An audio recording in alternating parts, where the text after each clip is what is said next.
And hello, everybody. Welcome to the Lichess commentary of the World Chess Championship between Dinglerin and Gukeshdi. I am so sorry for the delay. We had some technical issues. I had some technical issues. I'm sorry. And we have here with us the great Aleksandar Inđić, who just won the European Chess Championship. By the way, he's the new European champion. So hello, Aleksandar, and congratulations. Thank you very much, Laura. Hello to you too. Oh, okay. So yeah, as we are starting a bit late, that means we already have some moves on the board, but we'll get to that later. The game will probably be very long, yeah? Yeah, and it seems that it will be a complex battle ahead. French is on the table, and for sure it's going to be a long maneuvering battle with lots of tension inside. Yeah, okay. Yeah, you're absolutely right. So yeah, I'm So, just gonna if I open it. remember correctly, you are playing French. You have it in your repertoire. So, if you want, we can go through the initial moves as well. Yeah. Okay. We can. Yeah. Sorry. I had some technical issue to to sort out because um, the chat couldn't see the board, the French, and I'm actually very excited for the French. Yeah. My like the inner child in me. Like I started playing chess with French, and now it's in the World Championship match between Dink and Gukesh. So yeah, we can go. You can talk me to, because you're also a French player. You said you know some stuff about the French, but you stopped playing it, right? Yeah, I lost a couple of classical games and I decided to call it a day because it seems to me that I don't really understand the structure properly. But actually, I frequently like to mention a funny joke about my friend and a coach, Grandmaster, Super Grandmaster Morozovic, Mm-hmm. who is also a lifelong French defense player. And he said for people who have French defense in their repertoire, it's usually a sign of difficult childhood. And and the funny thing about that is because you're keeping your bishop on c8 and you're spending so much time trying to bring it to life and to activate it, so it's a sign that something didn't go fully well as we developed. So yeah, if it comes from him, he is a big expert in the French, likes it a lot, but it means something. Okay. I feel bad now. My childhood was, I guess, okay. I guess. Yeah. So of course it's not with 100% certainty, but more with as a funny joke Yeah. for people who sometimes create their own problems. But jokes aside, it seems to me that in recent times French regained its stature as a fully correct opening, especially with the most modern engines and recent developments in the defense. So I'm pretty sure that Ding didn't go for it because he thinks the opening is bad. Yeah, I was actually very surprised. Like I said, I played French my whole childhood, and then at some point, I had to grow up and actually start playing real openings. Hmm. Um, and I actually then I was analyzing these lines with the engine, and engine always hated the French. Yeah, like at some point, but Yeah, for sure. And one of the reasons why I stopped other than bad results, because it's not always easy to remain optimistic about your chances when you are constantly confronted with zero point 0.3, zero point 0.4, and it's yeah, not always easy to come up with a plan. especially when there's so many other good openings. Yeah. Yeah, especially today with Najdorf, Berlin, Yeah. Petrov being available, all the sideline Spanish that seems to be holding their own as well, and seems to be that there is quite a choice in today's chess. Yes, yes, yeah, you're absolutely right.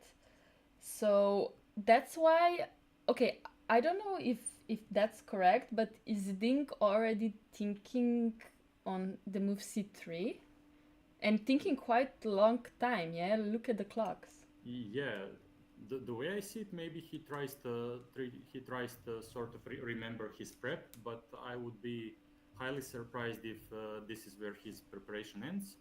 If you want, we can quickly go through the initial moves as well with like e4, e6, d4, d5, and now knight c3 and d5 are the main moves. Still, occasionally people like to go for ed5 with a little bit of a more positional game, and knight d2 as well. But Gukesh went for the most principled knight c3, knight f6, e5, knight d7. From white side, even though I'm not such a regular first move e4 player, I like to occasionally surprise my opponents with the line with knight c2, with the idea being after c5, c3, knight c6, to try to go for the move knight f3. And if black is not careful, white will be able to come up with a great opening setup. And white's plan is to go a3, knight f4. And if he's in time to develop it, it's going to be a tough times for black. Mm-hmm. However, there is a way for black to counter that, and f4 is still the main, and now knight c2. I would say that knight c2 is a surprise for Ding. Probably it's because the main move Mm, is knight f3, and now there is a lot of theory with knight c6 or sometimes even a6, and I cannot say I am fully booked up in the French, but I know that in recent times they started including even CD4 and quick exchanges, and it seems to be that the black is in a good shape. Yeah. Yeah, So that's very interesting. The only problem is that nobody saw your analysis. ah That's the only. okay, from which moment? Overall or Yeah, okay, so can you just move something on the board so I can see if it works for you? okay? So Because for it worked example, before. yeah, it worked. I tried, but Why doesn't it work now? no, it doesn't work. What happened? Okay, I can repeat, or we can come back to that later. So Um, this is very funny. yeah. This is very funny because okay, I'm so sorry. We will fix these things. I don't know what's happening. I used to be a professional streamer, so whenever I open the Lichess board, Alexander disappears, and when I open Alexander, Lichess never I'm still works. here, but it's sort of okay. I don't need to be seen. Occasionally, I'll pop up, so that works as well. I'm so sorry for that. I'm so sorry. I'm truly sorry. We will fix these things later when I know what is going on. But I want to know why is the broadcast not working though. Okay, just a second. Um, yeah. Okay. Yeah. I would love to make the arrows, but I can't because then Alexander disappears. So we will have to do something about that. Yeah, good time to have a technical issues when in a disposition for sure because nothing is happening. So what we're going to do is you're gonna tell us how you won the European Championship while I figure Okay. these things out. No, like seriously, big congratulations! Like to win European Championship so easily, it looked so easy for you. How like what was your mindset going into it? Do you think there was some luck involved, or like are you in amazing shape right now? Firstly, thank you. I guess it looked kind of easy from a side, but from my experience, it was quite hard, especially considering that I was in a lead for almost half a tournament, and despite all that, I had to at least make a draw in the last round. Overall, going into that event, my initial idea was just sort of qualify for the World Cup, and thinking about it before, not concretely this event, but in general, I wanted to win European Championship, but I thought I'm not really sure how well prepared I am for this one, so I wanted to sort of be solid and perform well, but I wasn't really sure winning is an option. But then, as things started rolling, it seemed to me that I was in a pretty good shape, and I was able to win 5 games in a row. And especially after winning versus Vladimir Fedoseev with black pieces, that was a kind of a turning point that I realized I could go all the way. Yeah, that's amazing. And then like last round, yeah, you knew if you draw, you would become a champion, yeah? Yeah, and Yeah. that's sometimes cruel thing about chess, because you can play for 10 days quite well, and you have to perform well even on the 11th day as well. Mm-hmm. So going into that round, I knew that draw would be enough for a clear first at the end, and I wanted to play solid and healthy positions, and also to try to put some pressure on him to try to create some complications. Mm-hmm. And looking back, it seemed that more or less the game was pretty clean and controlled, but of course the tension was inside, and there was lots of pressure in the prep. Am I gonna forget something? Am I gonna sort of be prepared well? And all the questions that pop up in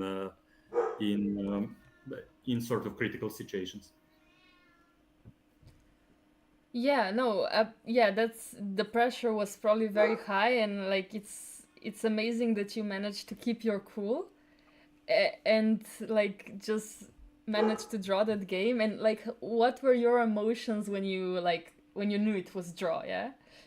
Well, to me, it seems that probably the biggest emotion at the time was a relief.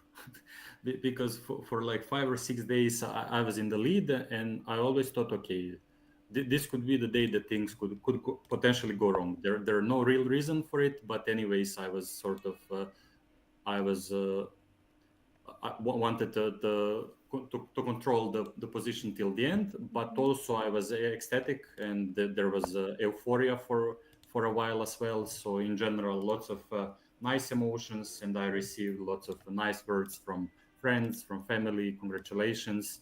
And also it seemed that it made quite a news in Serbian chess circles. So for the last couple of days, I got some media attention as well. So it's That's nice. lots of positive craziness, let's say. Yeah, I guess you're very busy right now. Yeah. I must be crazy, but you deserve it. You deserve it when you become a European champion. I mean, come on, like Yeah. that's amazing. So Okay, so try now. yeah. So we have new moves. Ding played move a5, which is also kind of typical for French defense, because black wants to expand on the queen side and potentially try to create some weaknesses in the white structure, while white is developing in the center and probably thinking about some f5 at some moments and trying to launch offensive on the king side. Yeah, So I can try to make some moves please. like, I don't know, like a4. Can you see it? No. No, I just made a move a4. Okay, a4. Okay, I can make a move Uh, a4, but do you see it when I make it? uh, No. on the table, no, no, not really. I'm just following the. I can see it in the other window on the Twitch TV, so I can follow it there maybe. Or No, no, no. Better not. okay, Better not. so Okay, wait. I will just send you the same broadcast link again and sure. in the chat. And if it doesn't work, then then I don't know what we're gonna do. Uh, Then we can just talk out loud. Yeah, no arrows, no moves today. We just uh, talk out loud. can you see it now? Are you making a move? I made a move a4, f5, or just some random stuff in the new. Show us on physical board. Yeah, okay, so this Ah, doesn't work. I guess we're going old school today. okay, I'll try after a break to come up. I actually have nice wooden pieces, Really? Staunton style, so that could be the case as well. Yeah, okay, so I guess because I don't want you to disappear and because there's so many technical issues for some reason, um, I guess we can just discuss like with words, like you Uh, and sure. and after the break we will, or yeah, when we make a break we will try to fix this. Yeah. So if there are some questions in the chat, maybe, or we can discuss. So Yeah, yeah, at the yeah. at the beginning of the match, also what it means, current form of players, expectations. Also, do you have your favorite here for somebody that you cheer for Yeah. in this match, or? Yeah, yeah, yeah. These are very good questions, because chat has many questions for you. But okay, let's first go. Is anybody your favorite? I guess for me, not really. I mean, I hope Ding is okay. That's all like. That's all I hope, and I hope that we'll have an exciting match. Yeah, in a sense, if I wanted to be completely objective, especially considering recent form, it seems to me that Gukesh is a favorite, which is sort of being a Mr. Obvious, but it is the case. In general, I cheer for Ding. I would like him to show his best chess and to come to his previous form. I would like it also to be like a proper chess spectacle.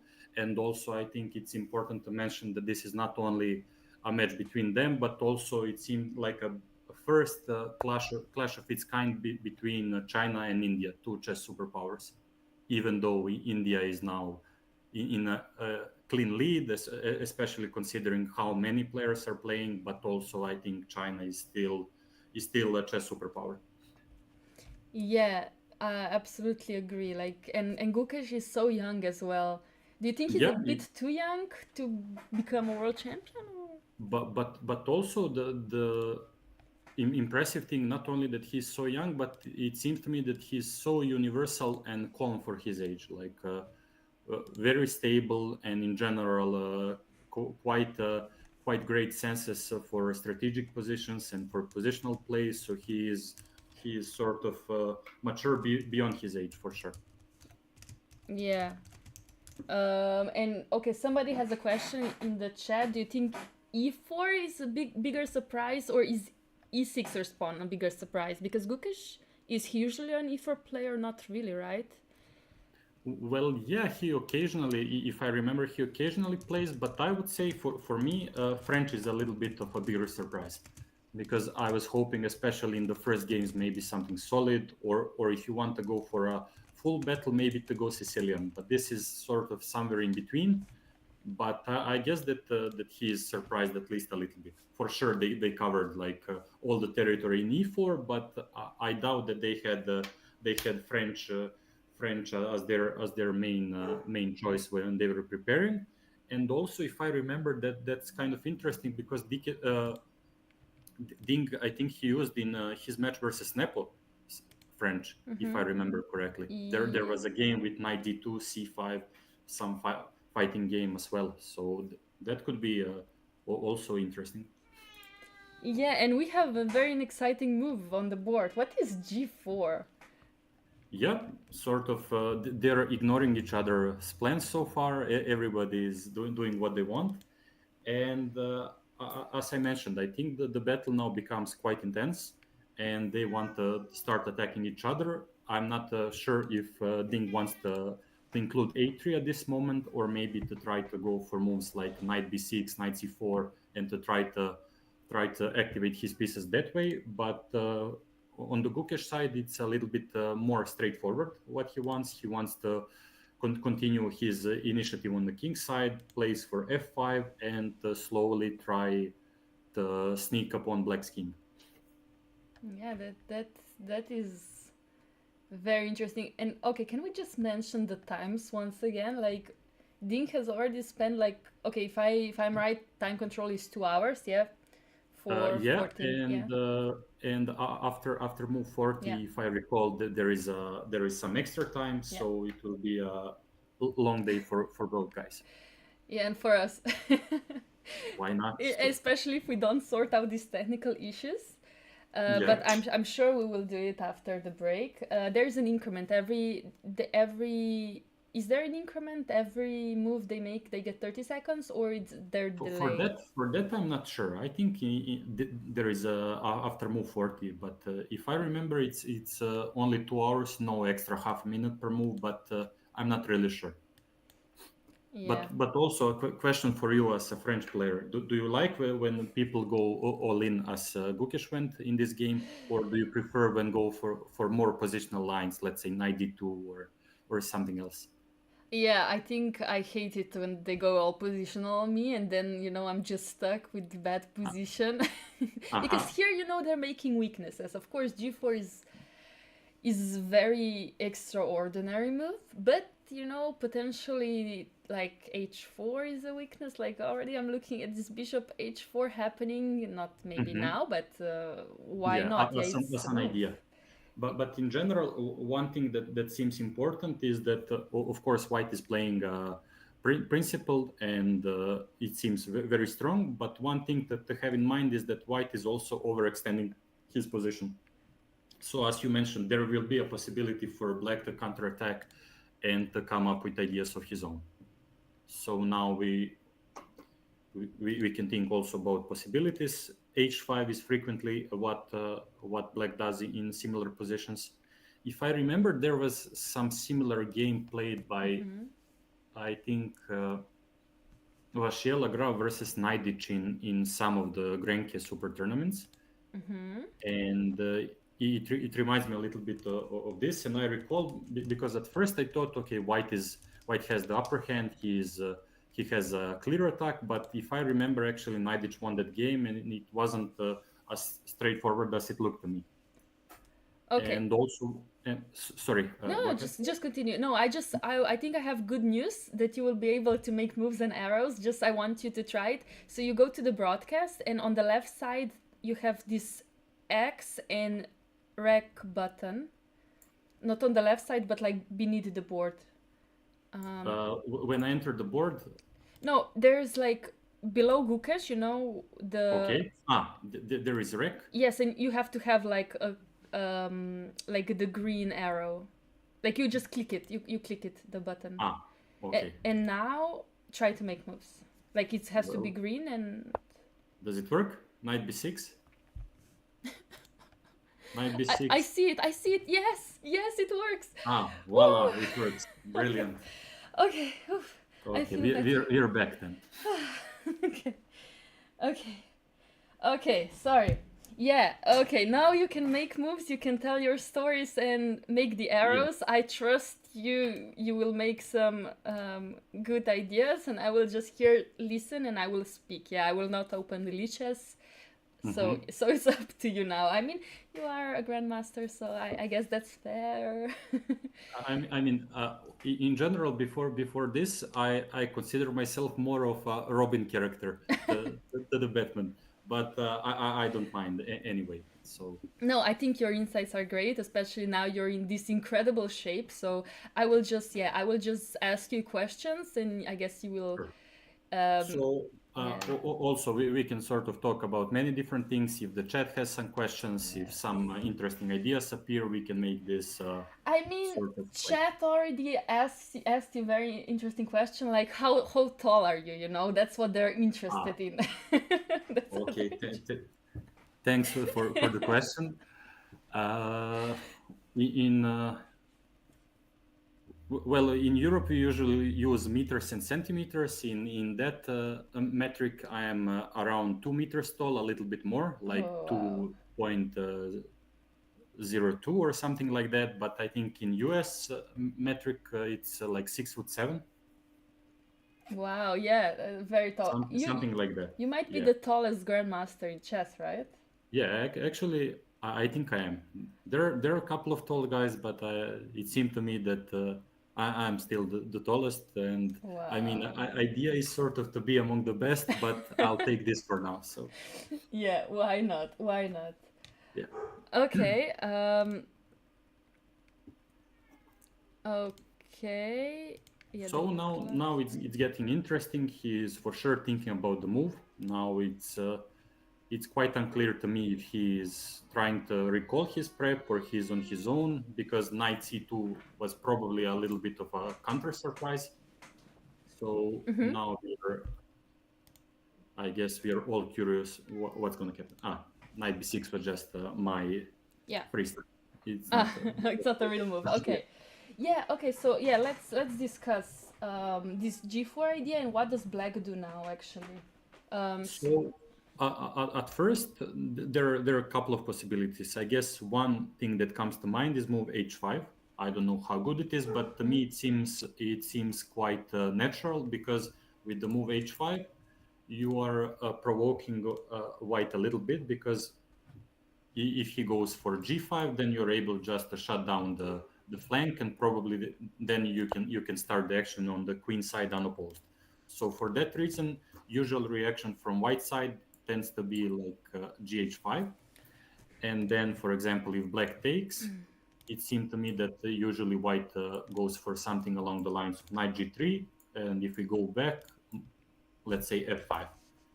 And probably that's one of the reasons why black is hesitant to go h5. I'm not saying he's not going to go for it, but also I don't know how your French instincts react when you see something along the lines of gh, maybe f5.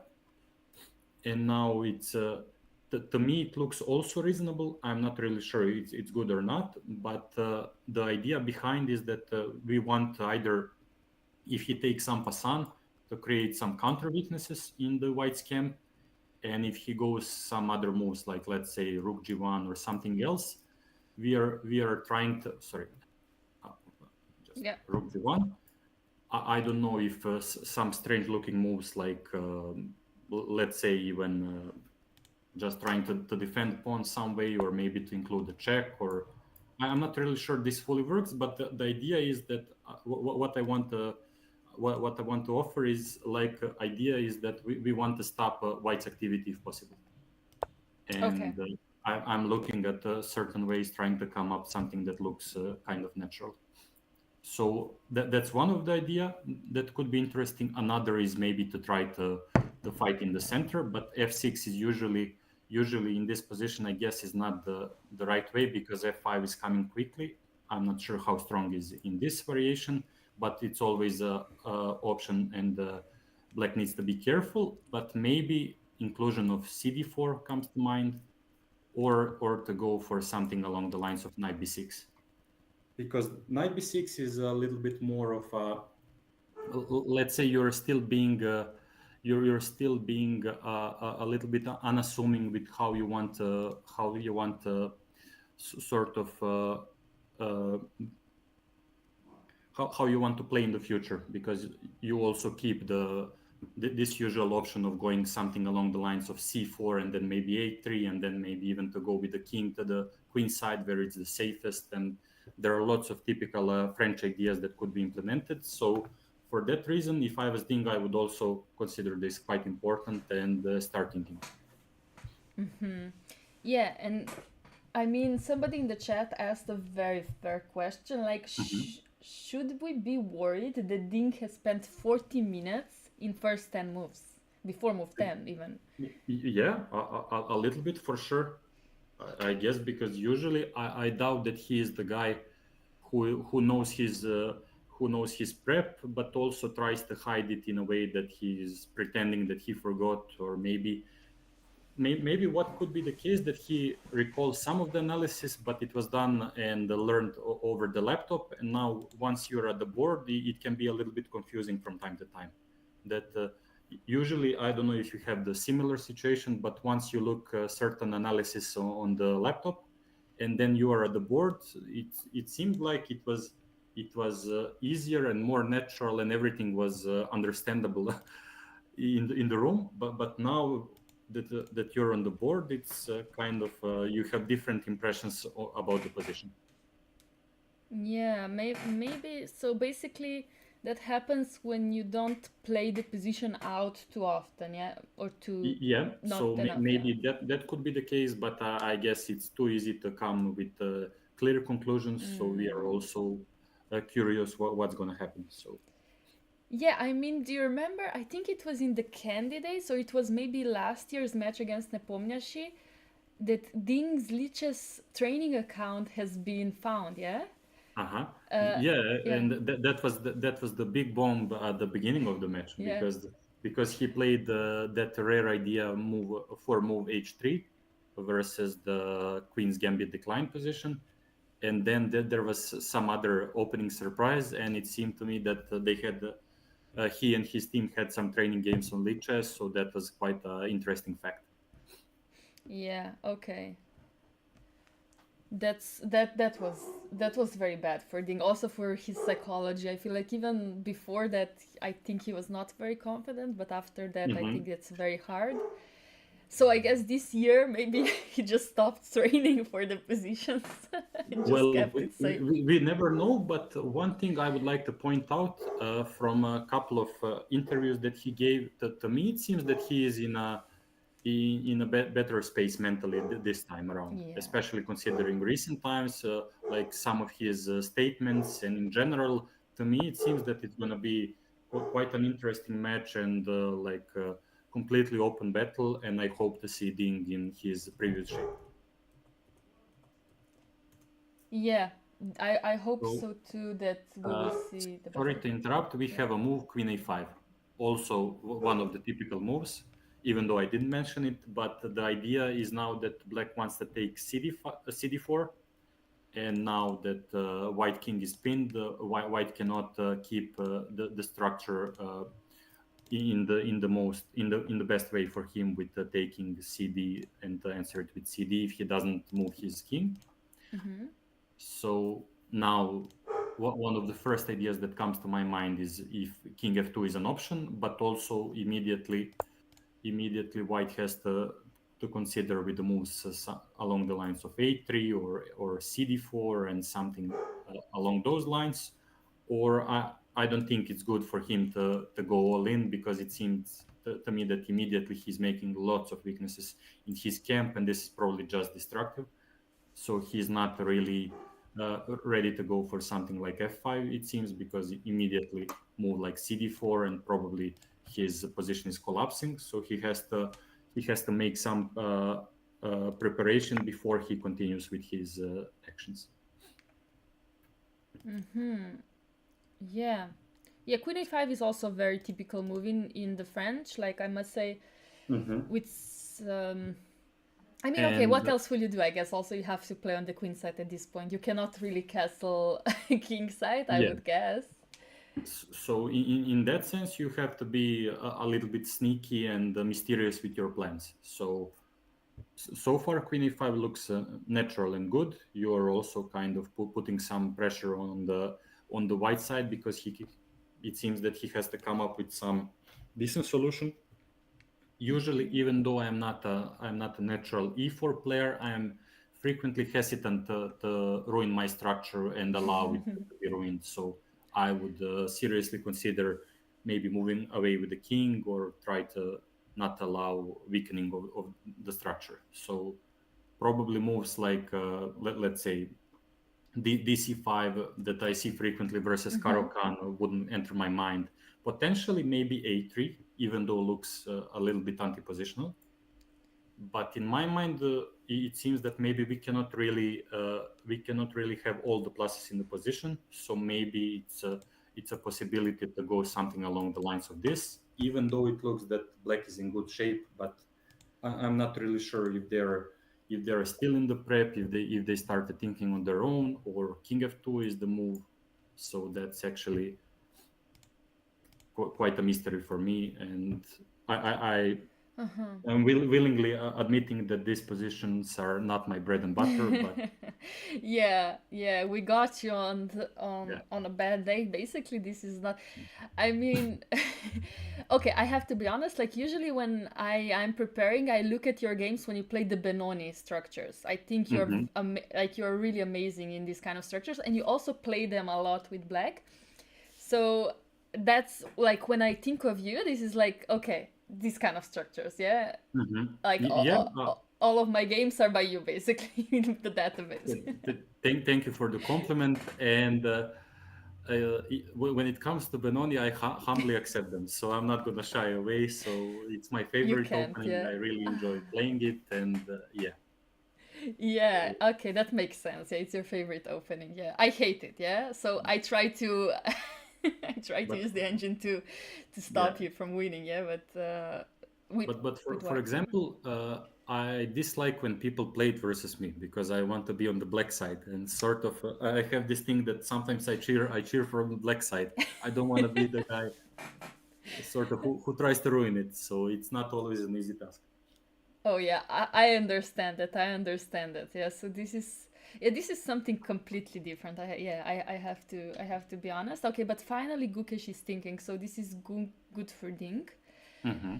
Because okay, yeah, I mean black's idea, like you said, like black can also play a b5, b4, I guess. Taking on d4 Yeah. is of course an idea, and So in this somehow, yeah. concrete position, to me, it seems that that coming up with black's plan is a little bit easier, because with this setup, white kind of opened.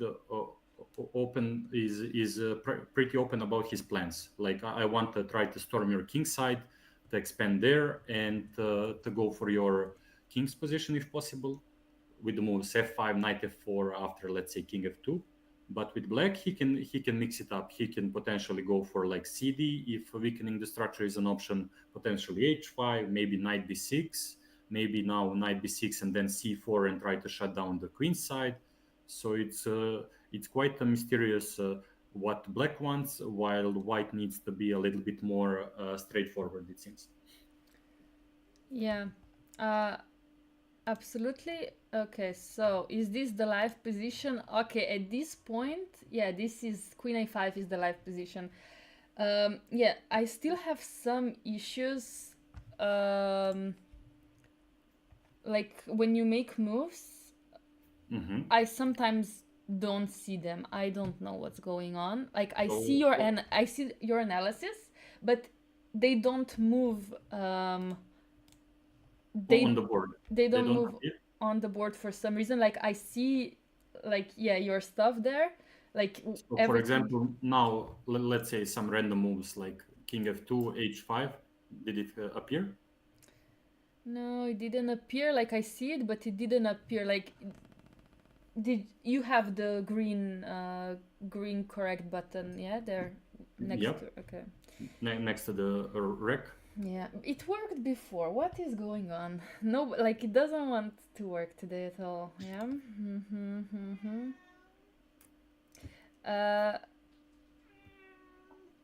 Yeah. Okay. So, okay, but it's okay. It's okay. I mean, we see the position. This is what's important. That this is the live position. I think it is. If it's not, I apologize. Let me check that. Yeah, Queen A5 is the live position. Is okay. the last move. Yeah. Okay, so we have a guest, which is a meow. Besides all the woof woof that you're hearing, this is a meow. Well, in chess we frequently use Gensuna Sumus, so everybody's welcome in a way. Yeah, I don't know. She's getting a bit aggressive because she does. I gave her food. I swear, I gave her food. Okay. But yeah, I think she feels that I'm a bit frustrated because it doesn't work. I like things to work, but it's okay. It's okay. We'll wing it, and then. Yeah, we can come back to it later, we'll come back to it later. I will ask everybody on Lichess, the technical team, what should I do. But I think so far, I mean, it's working. We are live. That's important. Yeah. And also, I would like to add that we couldn't ask for more from the first game. So far, it seems that it's going to be like completely open battle. Both guys are going for it. They're not trying to sort of start in the safe way, and lots of play ahead. So when it comes to content and overall start, I think it's going quite well.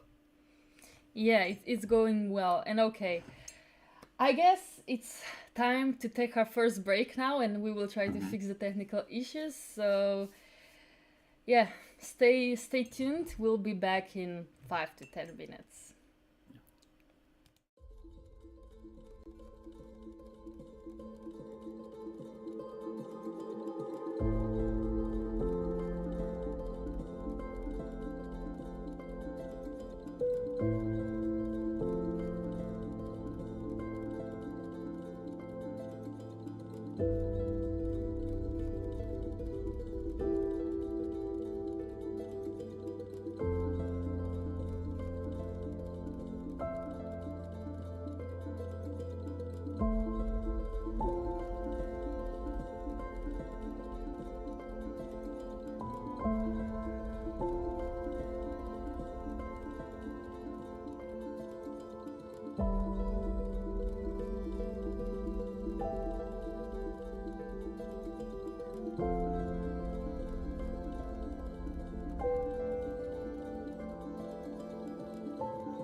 Welcome back. Okay, you can hear us. Yeah, welcome back to the broadcast of all the possible issues that can happen today. Yeah, welcome back, Aleksandar. We try to fix stuff. You are back. We see you, but I think you will disappear very soon because I will open my analysis. Because no problems. I'll try to be the voice of reason, and we can improvise on the spot. So far we have some developments in the game Yeah. in the last couple of moves, and I think when we left it was around move 10, and the move bishop g2 was played, and now actually there are developments on the board which seems to go into the white's favor. And to tell you the truth, I was not sure about the a3 move on the move 11 after bishop g2 that being played, even though it was not clear to me why exactly, but I preferred maybe knight b6. I wanted to try to have that outpost on c4 and maybe to put some pressure and to still be a little bit unclear with the plans for black. But he went for the direct a3, which also makes sense. But in a way, it might be based on, I'm not really sure it's miscalculation, but maybe he likes the position that is going to ensue for black. And Gukesh went for b3. And now after cd4, it seems that it's an important resource for white to include move b4. And that could make quite a difference concerning the evaluation of the position, because the typical piece sacrifice is not really working because black doesn't have a structural advantage with the pawn on c4 and all the scary looking pawns on the queen side. So something along the lines of knight b4 is simply not working. Important nuance that after taking cb, that white is attacking the queen. So black is not in time to take on e3. And let's say after a move like bishop b4 check, bishop d2 covering, and it seems to be a huge advantage for white. Even though at the moment black has three pawns, but they're very static and probably just winning for white. So for that reason, after a move, 13th move b4, he'll be more or less forced to run away with his queen, I guess, to the square c7. And then let's say after taking knight ed4, it seemed to me that that white might be up for choice and could have some small advantage in this position. Because actually this structural development I kind of like for white. And what is important is that potentially square on c4 will be taken by black's knight via knight b6, knight c4. But I think that's not completely relevant for the position, and that it's more important that white gained a certain dominance in the center with his knights. So I think those two work in white's favor. It seems. Yeah, I absolutely agree. A3 usually also positionally, you don't want to play it because it also kind of blocks your attack, yeah? That's why Yeah. I was thinking first b5, Mm-hmm. maybe b4, and then you can also have an option to play either b3, a3, kind of put more pressure on your opponent that way. And a3 is just very direct. You play it, I think you play a3 when you know you have something more concrete, no? Yeah, and one thing I would like to add, what seems to be, okay, I wouldn't really call it a problem, but some kind of difficulty in the modern chess is with all the engines and possibility to quickly come up with new ideas in the opening. One thing that remains quite a puzzle for players is to really delve deep into certain openings and to sense them completely, because you're more or less forced to jump around in the opening. You want to be unpredictable, and then once certain positions appear, you of course understand it quite well, but the fine nuances of the position sometimes eludes us. Yeah. And even though I recall, because not just for this match, but even before, when Ding was up and coming, he had a French in his opening repertoire. He was using French. He was using King's Indian defense frequently. When he was up and coming, 2650 plus, 2700 plus player.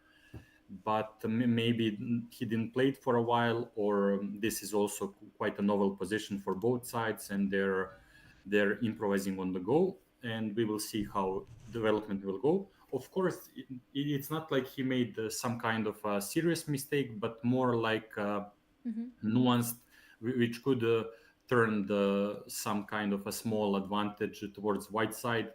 And when I say advantage, I mean maybe just an easier play, not a serious advantage, but more like easier to come up with plans compared to a couple moves ago. Yeah, yeah, absolutely. Also, we just have to talk about something. During the break, I think chat was also confused because on the left side we had Ding Liren, like as Okay. he was playing the white pieces, and on the right side there was Gukesh. That was a mistake. Gukesh is actually playing the white pieces and has Yeah. right now 1 hour 30 minutes, while Ding Liren is playing black pieces. He is the one playing the French defense. Yeah. So I'm a bit biased, you know. I like people that play French defense, so I am kind of cheering for Dinky this game. So I am slightly sad that he has less than 1 hour left, and it's what, move Move 14. 14. And looking at his time management so far, it seems that time trouble might appear in this game for him. It seems, Yeah. because he has lots of interesting decisions to make, and they're far from obvious, and he'll have to come up with something both interesting and sound. And right now, this transformation of position in the last couple of moves seems to go into Gukesh's favor. Yeah, I absolutely agree. And this is actually the position that is on the board, exactly what you said. Black couldn't take the pawn on b4 because the queen was hanging on a5, so the queen had to move on c7. Yeah, and also one thing I would like to add is that okay, it's sometimes easier when you're not at the board, but I guess one of the reasons why chess continues to be so interesting for the millions of people all over the world is because all these little subtle moments which actually are very important for the evaluation of the position, because Ding's idea was for sure he anticipated a3 b3 takes b4, and from afar he evaluated, okay, I have a nice outpost on c4, I'm going to give him something in return, but he wants to bring his knight to c4, and he considered that to be quite a good position. Okay, But so like, yeah. yeah, but the small details with knights gaining central control, it seems that this fine balance is maybe slightly into the white's favor.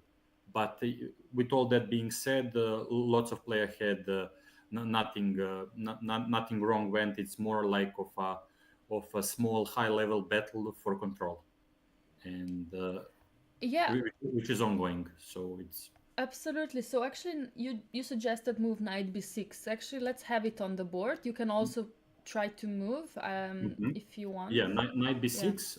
Now, first idea for white is, of course, to make a short castle, finish his development, and after knight c4, let's say, move with the bishop to f2, Mm-hmm. and then to continue with his plans later on, something potentially like queen e2, f5, and starting some initiative. Mm-hmm. And also another possibility on move 15 instead of short castle might be knight b5. Black is forced to go queen d8, otherwise knight is hanging. And I really doubt that it's working, but at least if I was white, I would briefly consider moving like knight Hmm. d6 check, Oh yeah. and bishop d6, e d6, and now probably knight c4, and black is in great shape. But anyways, I think it would be wrong Yeah. to completely ignore that possibility. I Yeah. don't know Agreed. if it works or not. It looks a little bit too much that white is overextended, but overall it deserves at least some brief consideration. Absolutely agree. At this point, maybe White has put a bit too much, like the pawn structure on the king side is slightly too much to play this position, Hmm. especially with this beautiful knight on c4. Even if White plays bishop d4 now, um, I think these pawns are just going, and the king is going to be too weak. Yeah, Yeah. and also I would like to mention one other possibility for black, which is not only knight b6, knight d4, but also potentially an idea, let's say knight d4, move Mhm. 14. And Mhm. if white takes with the bishop, let's say something along the lines of knight b8, knight c6, and rerouting the knight and maybe trying to take the bishop or to force him away. Mhm. And Yeah. if white goes for b5, then we go other way around because we provoke the weakness of the structure, Mhm. and then we go knight d7, knight b6, or c5, or bishop c5, and then lots of interesting options are ahead. Yeah. Actually, very good insight. This is a very good insight. So yeah, and probably it would be wise to also castle at some point, and for that I'm actually quite frequently biased because I sometimes tend to forget that and like to sort of fulfill my plans before putting king to safety, and I got there many times, so I'm just putting it out there. Yeah, very good insight Yeah. for sure. Okay, and the main position right now is still after knight d4. Hmm. So yeah, beside knight b6, like you said, okay, knight d4, but yeah, that's what are my arrows doing? I don't know. But yeah, I mean, this is yeah, I mean, this is now okay. It's still very okay position for black. I mean, this bishop on c8 is still very sad, right? Hmm. Yeah.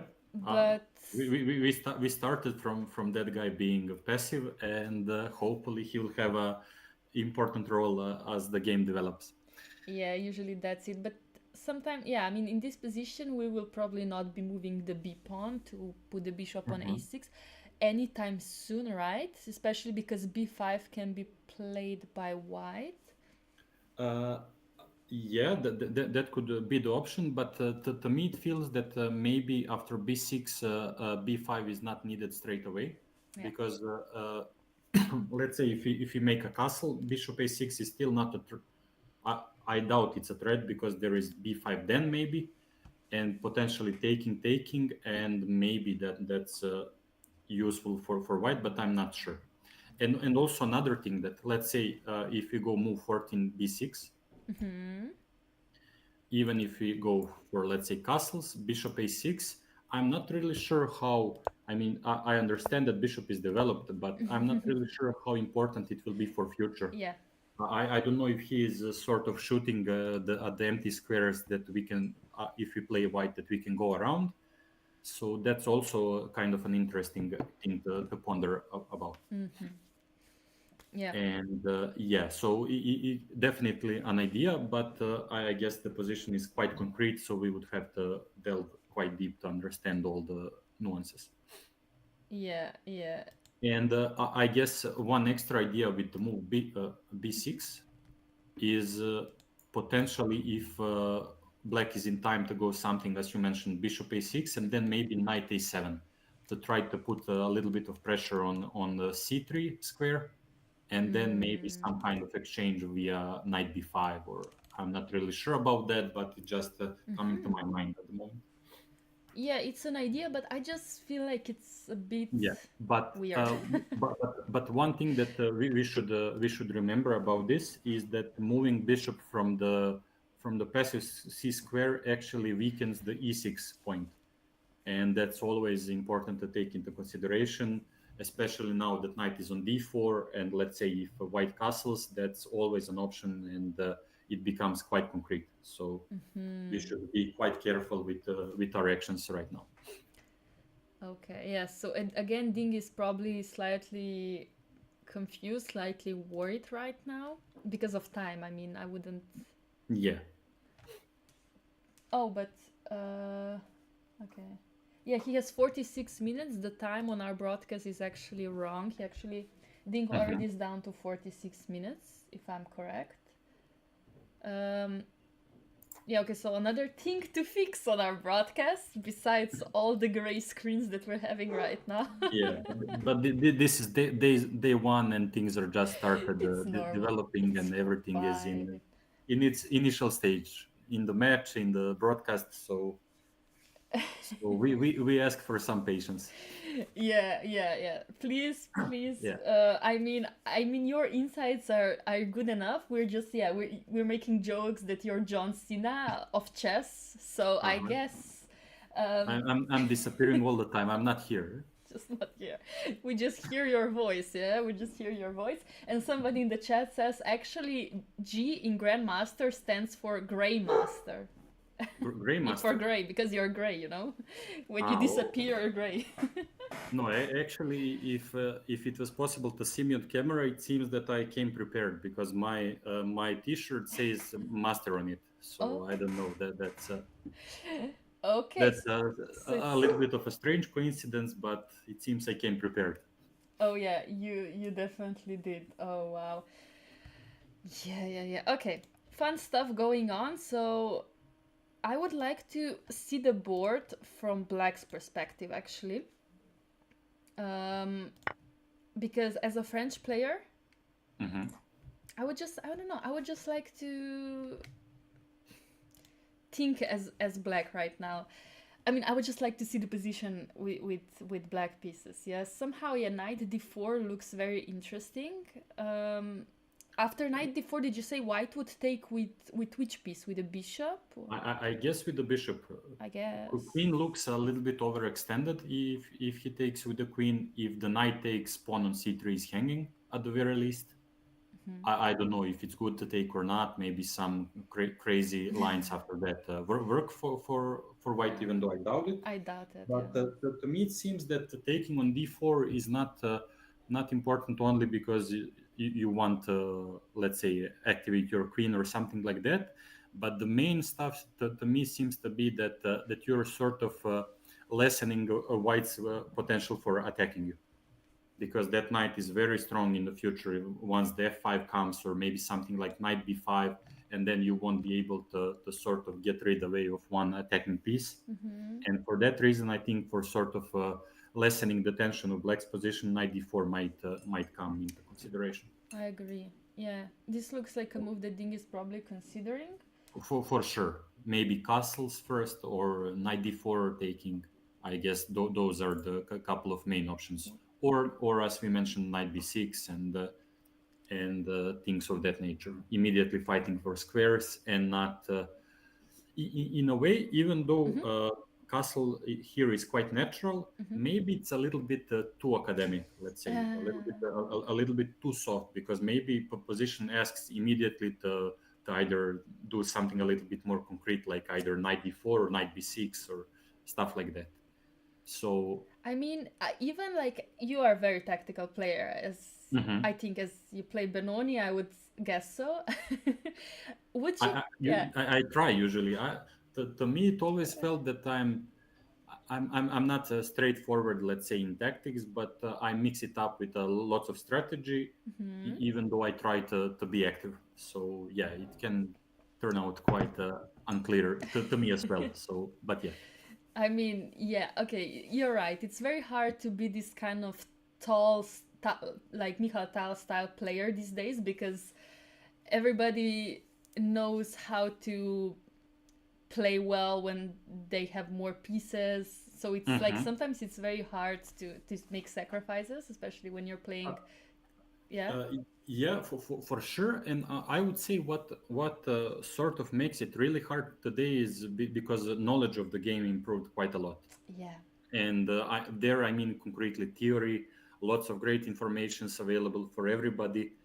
But my opinion overall is that there are kind of less and less pure blood tactical players and like attackers. And the reason for that being is that the level of preparation improved, and it's not that easy to even come up and to really get chances to attack if you want. So in that sense, to me, it feels that this younger generation is usually quite proficient in technical positions. They're quite sound overall, but let's say Kasparov-like attacks in the Sicilians are not such a frequent occurrence in today's time. So Yeah. I could be biased, but that was my impression a while ago. No, I agree. That's what I was trying to say. I didn't know how to put it in words, but I think you put it in words very perfectly. It's yeah. We don't see the same chess as it was. We can call, yeah. Yeah, sure. So, sorry, go ahead. No. Yeah, you were saying. I mean, there are still many, like, that's why when we see new stars rising and we see them play tactically and have great tactical understanding, we're like, wow. Yeah, whenever the chance appears, even in today's time, there are so many great games for sure, like fresh ideas in the opening. And I think it was a quote by Vishy Anand in some interview. He mentioned something along the lines that even though computer closed many doors, it opened even more. So it's not like the creative part of chess is over or anything like that. And there are lots of options to sort of use imagination and come up with some ideas on your own. So in that sense, let's say certain lines that were considered to be bad for black, with help of today's engine, they're quite playable. All the sort of sidelines in the Spanish seem to be quite playable, and I think even one of those was played by Gukesh in Candidates, if I remember this line in Spanish, with a6 knight g7. So in that sense, it's actually becoming quite a task. And I recall that people frequently think, I'm not sure if I would like to play in today's age. But the way I see it, it's the most interesting, because everybody is able to work with engine, everybody is able to buy some interesting courses, and it's quite challenging even on the middle level and higher level. And for me, it's quite cool, today's age of chess. Yeah, absolutely. I agree, but okay, that's why. Okay, what did I do now? What did I do again? Okay, that's why when I asked you if you're a tactical player, would you consider, hear me out, move like knight c takes e5 here? Like, would Well, you consider it?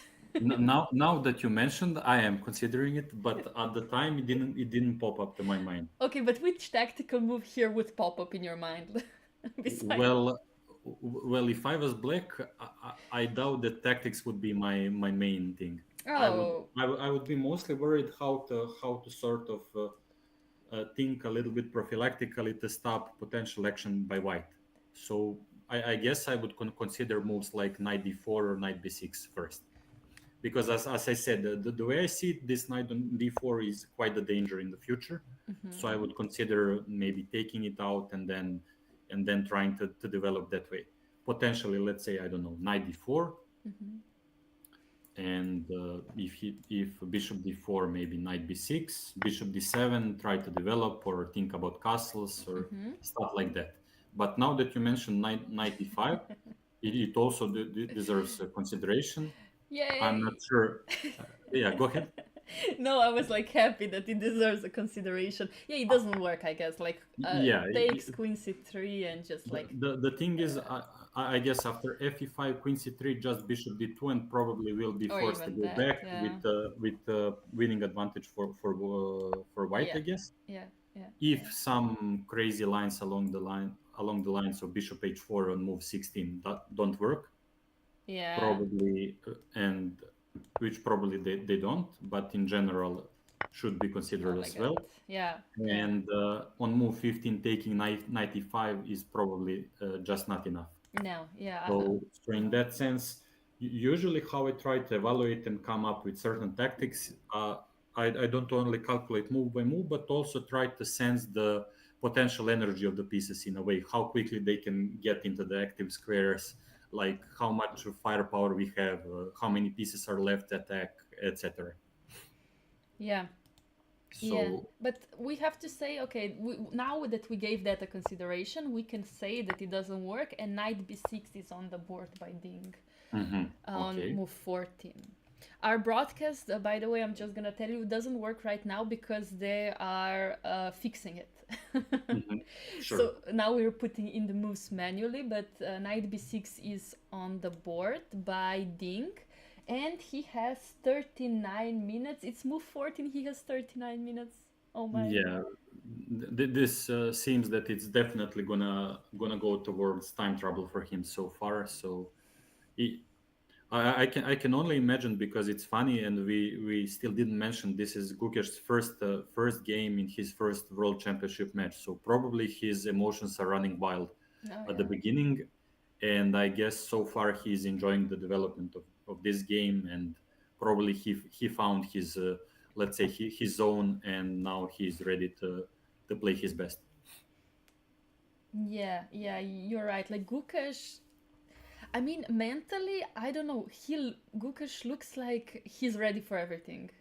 Yeah, and also I would like to mention that he has quite a taste in picking his let's say people to look up to, and he mentioned that one of his favorite sports people is Novak Djokovic, Oh, who is also my lovely.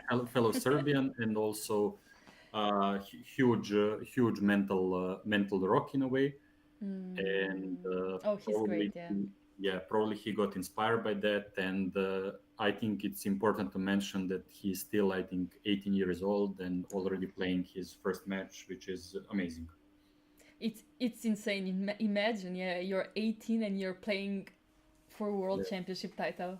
Sometime before that, I became a GM, like Yeah. already ancient guy for today's standard. Yeah, exactly. Everybody's so young. Everybody gets these titles so easily. And also, yeah, when we were young, it was like you got a norm. You were like, oh wow, finally, yeah. Yeah, like things start rolling. Like, Yeah, wow, there is a chance. yeah. There's a chance. Yeah, this is tough. And yeah, you're right. Like Gukesh, especially in this position, because he feels he has something more, especially with this G4 prep.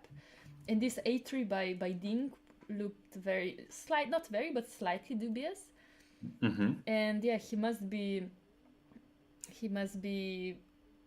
okay. I don't know if he's going crazy, but I think he must be slightly anxious sometimes. For sure. As we said, all eyes looking at you. First game, huge match, very important, and also it seems quite important that I don't recall in certain match him being clear favorite or considered by people to be a clear favorite, which can put extra pressure on him. And usually people don't think in this very moment that they're unclear about Ding's shape. And to me, it feels it's 50-50. So I don't know how he will handle that, but lots of play ahead. Everything just started, and I look forward to seeing how things develop. Yeah, me too. Like, they're both such great players, both so different, like in age difference, in era difference. Like, you could say that Gukesh is more a modern style player. Dink is very classical. Would you call him very classical player? I don't know. Uh, Strategic well, more? yeah, to me, when he was in his best, looked like a very good power player. Like he was, to me, not only that he was very well positionally, but also handling initiative quite well. And if I was Ding, I guess I would try to come up with a plan to get more dynamic positions potentially, because to me it seems that Gukesh is positionally quite sound. So I would try to get a game which sort of is a plan with French as well, because otherwise he would try to go for the more main lines and to get full presence in the center. So in that sense, overall, I would say every guy who sort of survives and thrives when he reaches 2700 plus and is in top of the mountain is quite universal. So in a way, to be there and to survive, you have to be quite universal overall. But let's say then small features of your style become important. And to me it seems that Ding, when he was in his best, was quite good with initiative as well. And that could be the case in this match as well, I guess. Yeah, we will see Yeah. if he will manage. But like, okay, let's. Somebody had a very good question in the chat. Mhm. If you could choose this position, white or black, which board would Which you? side? Which side would White. you sit at? You would pick White. white for sure. Yeah. Okay. Yeah. So far, if you asked me before move a3, I would be unclear, probably black. But now with this development, this reminds me a little bit not only of the French opening, but also of the advanced Caro-Kann. And Yeah. to me, it seems that having c4, as I mentioned before, it's important, but in a way that activity of white pieces are a little bit more important than the square on c4. Yeah. Okay. I don't know about you, but for me, aesthetically, just looking at it, I would pick white. Yeah, no, I mean, I think I'm not an e4 player. That's the only reason why I would pick black, because if Uh-huh. I were white, I wouldn't exactly know, like, it would not come natural to me what are my ideas. I would have to sit down and think. I think I would figure it out eventually, but that's the only reason maybe why I would pick black, just because I'm a French player with black but not with white. Yeah, understandable, and probably plans for black are coming easier for you, and you're kind of more Yeah. more confident into what you're doing. So fully Yeah. understandable. No, but you're right. This A3, it's not like I'm not aware of this strategical idea, but evaluation by on Lichess, if we can have it, I think it's Mhm. like basically 0-0. I think it's 0 plus 0 to. Yeah. Of course, So, this so is not an amazing engine, but still, yeah. mhm. No, in that sense, this is just let's say personal preference, but position is completely open. Lots of play ahead, three results involved. And in a way, everything we could hope for from game one. Lots of disbalances in position, and unclear strategic goals for both sides, and proper chess battle. Yeah. No, this is going to. Yeah, this is But going to continue in very interesting yeah, way. but as we mentioned, one thing that scares us a little bit, it seems that Ding is spending quite a lot of time to come up with his plans. Hmm. So that might be a serious factor in the near future. But yeah, but we have two moves. So after knight b6, Gukash actually castled, which is Mhm. normal, and Dink immediately went knight c4. Okay. So finally he made a quick move, yeah? Okay. Good sign, sort Yeah. of. I mean, okay, yeah, it's a very logical move after you go knight b6. But now after Gukash played bishop f2, he's gonna probably be thinking again for some time, right? Or Yeah, or he might consider castle, but I guess that he would think at least a little bit. yeah, yeah. And sure, sorry, go ahead. No, I was just trying to figure out like if White's attack with this pawn structure g4, f4, e5 is coming fast, Hmm. but I don't think so because also e5 pawn will be a weakness now, yeah? Yeah, and also one thing that I would like to add is it seemed that one of the options for white was maybe to include move knight b5 a move or two ago, and Okay. to try to keep the pieces. So, for example, at first I thought that maybe Ding is gonna consider if he is gonna exchange or go for castles. But if White didn't go for knight b5 before, I doubt that he would think about it if we go for castle on move 16. Okay, let's figure this out, yeah? So yeah, if castles, I guess that Gukesh would go for something along the lines of queen e2, like a solidifying move, supporting Sorry, potentially. yeah, can we which move are we discussing? So Uh, after now knight b6, yeah? move 16, bishop f2, Mm-hmm. that happened in the game. Yeah, Now short castle. yeah. And now I would probably most seriously consider something along the lines of queen e2, Okay. because I think it's a natural and strengthening move. You want to support Yeah, pawn on e5 later on. If you go for something along the lines of bishop g3 f5, you want to connect your very rooks nice. to free the space. And to me, it looks very natural move overall. Exactly, and even if black wants to like release the center with some f6, now it wouldn't work because also e6 would be hanging, yeah? Exactly. So that becomes an extra point where white can focus. Other possibility, which looks a little bit artificial, Mm-hmm. with let's say similar ideas, is something along the lines rook e1 and then bishop g3 f5 or bishop f1, bishop maybe to take or on d3. But that looks too much of a visual thinking. Mm-hmm. So I would probably go with just natural queen e2. Yeah, queen e2 is very natural. Um, but like you said, should have white, I don't know, I was just thinking, Yeah. included knight b5 before castle. So instead of um, Mhm. instead of 15 castle, can white go knight b5 just to annoy black a little bit?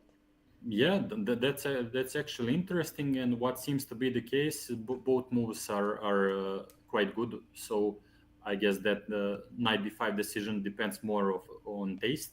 Mm-hmm. And what seems to be the case that Gukesh doesn't mind if that knight is exchanged. And Okay. only, I guess it doesn't need to be mentioned, but I'll just put it out there that knight c6 is almost never a thing for white, because Mm-hmm. that will just improve black structure, and bc4 with c5 is coming, and that probably means that black is in great shape. So that's almost never on the cards.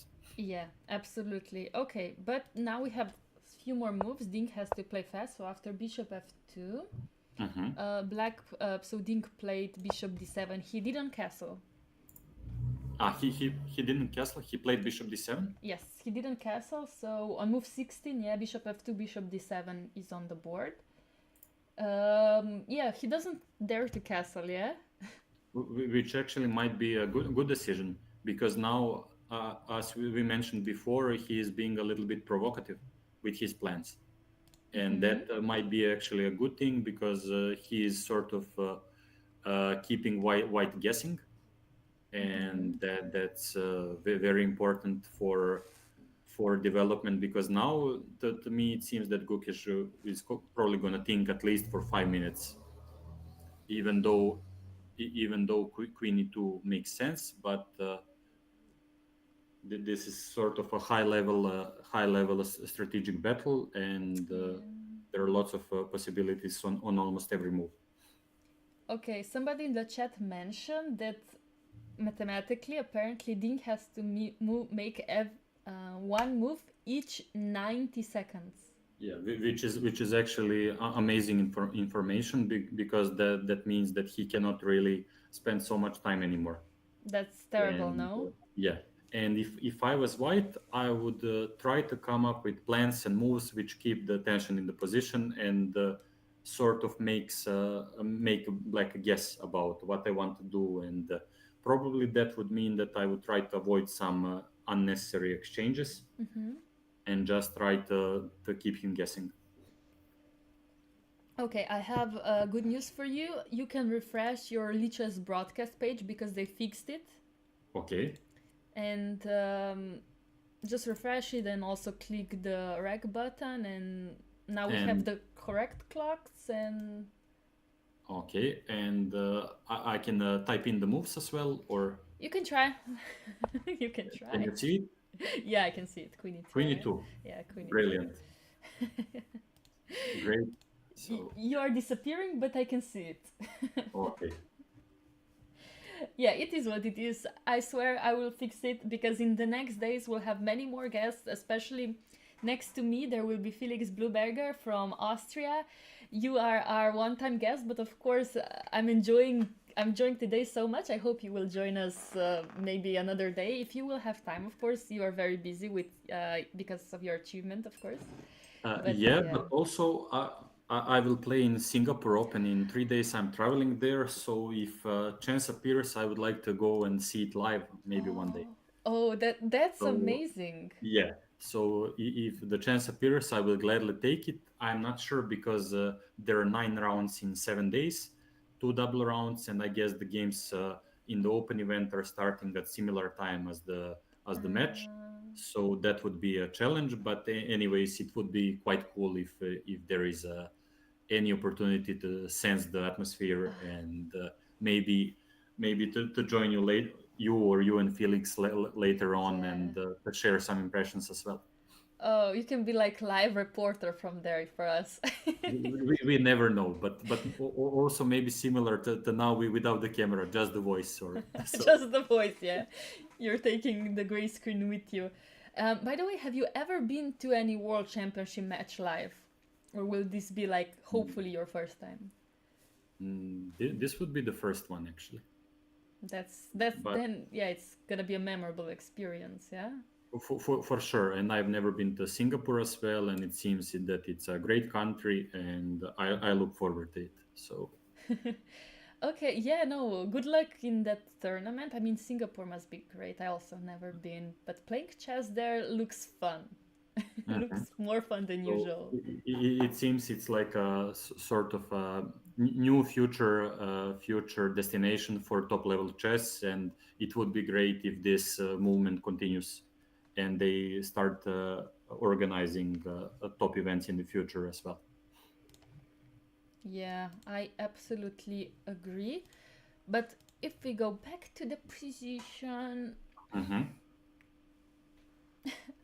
I'm crying on the inside for black, But bishop has been developed, That's a good point. No, but actually, what seems to be the case, optically, to me, it seems that white is in better shape. But actually, it's quite unclear, because to me it seems that okay, if it was black's the move, he wouldn't go for long castle because of knight b5. But potentially, if it was his turn to move, he might include knight d4 and then to go for long castle, because now. As I said, you sort of have to keep white guessing, and with the position closed, it would be quite a challenge for white to try to open up position, and then black would come up with either g5 or f6 or h5, and then we would get a huge battle. So in that sense, it's quite a tricky position for both sides. I wouldn't say that this inclusion of a3 turned out so well for white so far. So maybe there was a chance before to include some moves, but at the moment I think it's completely about three results and no safety for any side.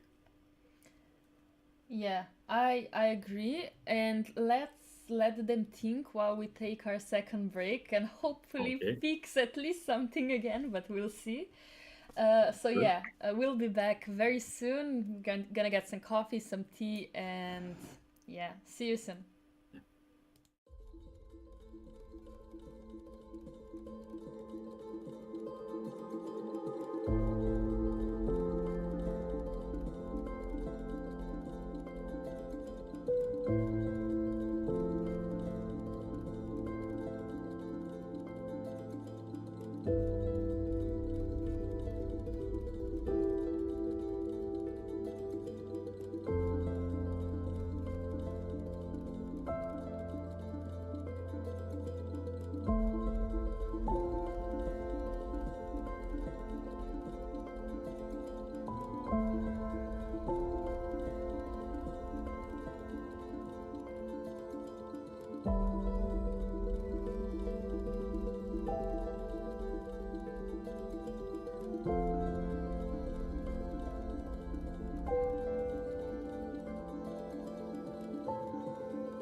Welcome back without Aleksandar again. How is this possible? Wait, Yeah, wait.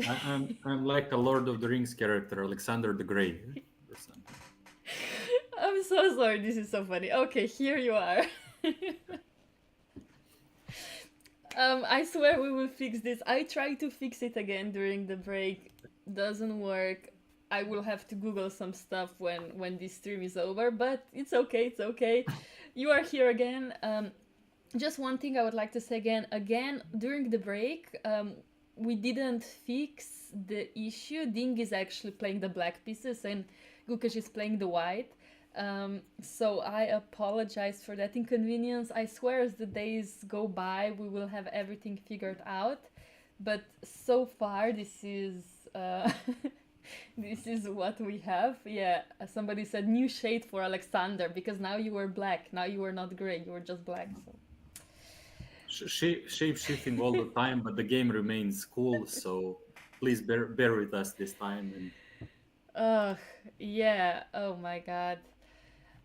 Actually, do we have any move? We don't. Yeah, Gukash is thinking, right?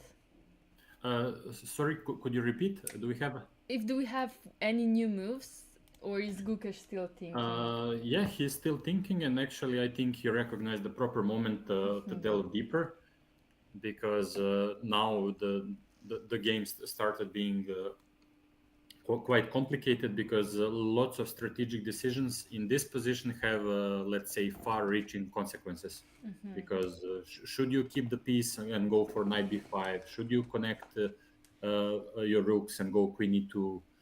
And lots of interesting options. And I think I was mentioning something along the lines of, let's say, queen e2, and then knight d4 becomes a thing.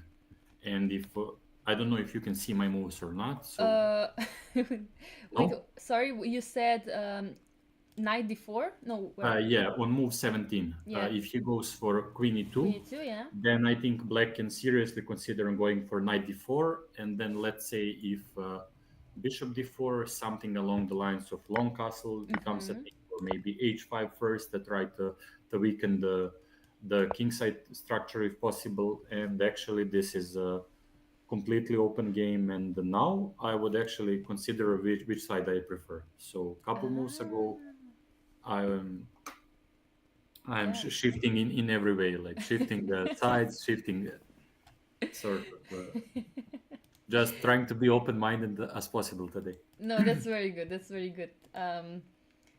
Yeah, you're right. So Gukash recognized the time to think. Okay, instead of queen e2, I guess he has, like you said, some ideas like knight b5. Yeah, knight b5, and then I'm not sure if queen d8 or c8, where is the better option. Yeah, that's actually a very good That's question. actually quite a mystery at the moment. But let's say if queen c8, Yeah. now the another question that pops up is knight b4 a threat, because now the knight on b5 is hanging, so white has to consider what exactly he gained with the move knight b5.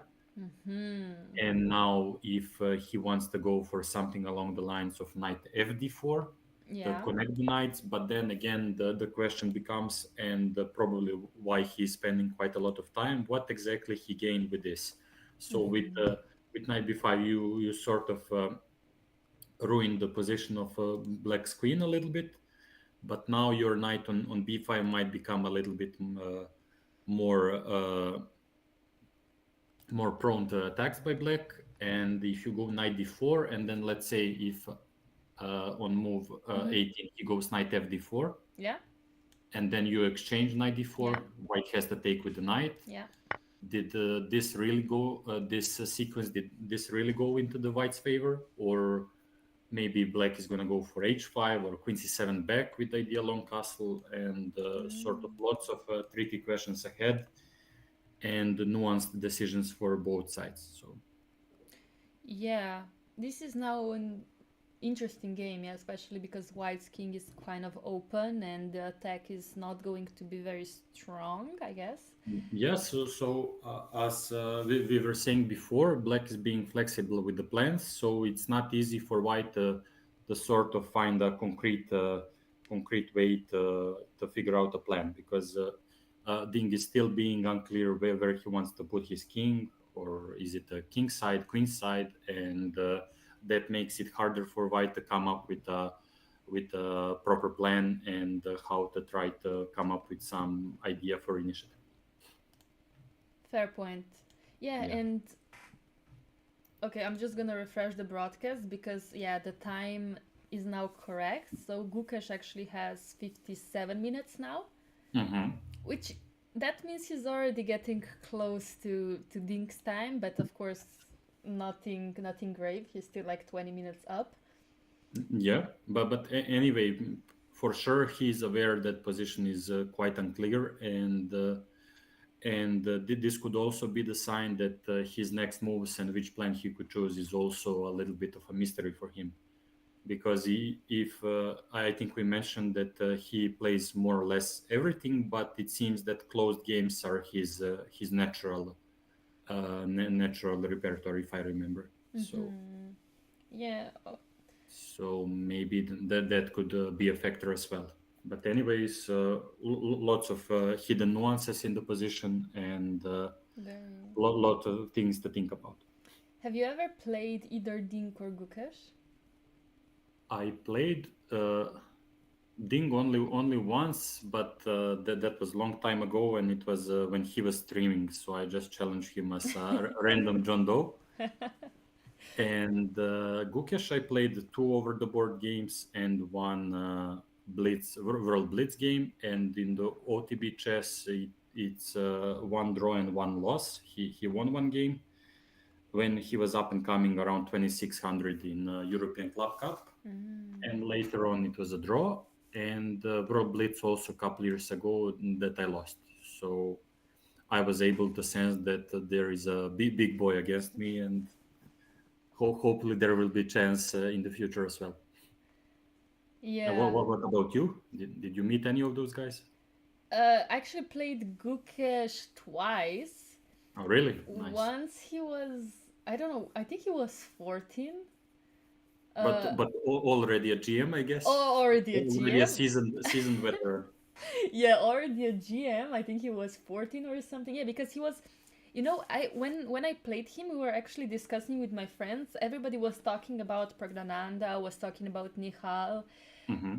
but nobody was talking about Gukesh back then, even though he was still amongst, he was one of them, one of the youngsters, one of the youngest GMs in the world, actually. And he was not as known as Pragdananda, for example. Hmm. And we were like, very like, oh, what's the reason? We were a bit confused. But okay, I guess he showed us in the last years, that he was What he's all about. he was hiding his His power levels. his But power but levels. Yeah. if I remember, I might be wrong, but I think it was one of the first bookish game that I noticed is his victory in classical chess versus a strong Latin American GM. If I remember, it was Hmm. Bachman Okay. or Iturizaga, but I think it was Bachman that he won in with black pieces in miniature. I might be wrong that Mm, it's Pragnananda, but if I remember well, it's a Gukesh game, and it was impressive, yeah. like 15, 20 move miniature that he was really punishing White's mistakes in a dominant fashion, and it was a serious first serious game that I've seen that the Indian youngsters are really strong. So it was impressive, especially for such a young age. Yeah, and like you said, he was always more like strategical, like this structure. I have all the nuances planned and And so on. to build a little bit upon our previous conversation, it was a game in my beloved Benoni, and Wow. yeah, and it was a pure move order with the d4 knight f6 c4 c5 d5 e6, and he went for Taimanov 4 pawns attack. Oh wow. And actually, even though Benoni in that move order is considered to be shaky, especially because of what he did, but I was able to come up to a position that was quite unclear, but he actually grinded me in an endgame. Mm. Later on in the, let's say, fourth or fifth hour, so he he even from a young age he had quite a good stamina, and the most impressive thing in that game was not let's say the flashiness of his style, but more like his consistency.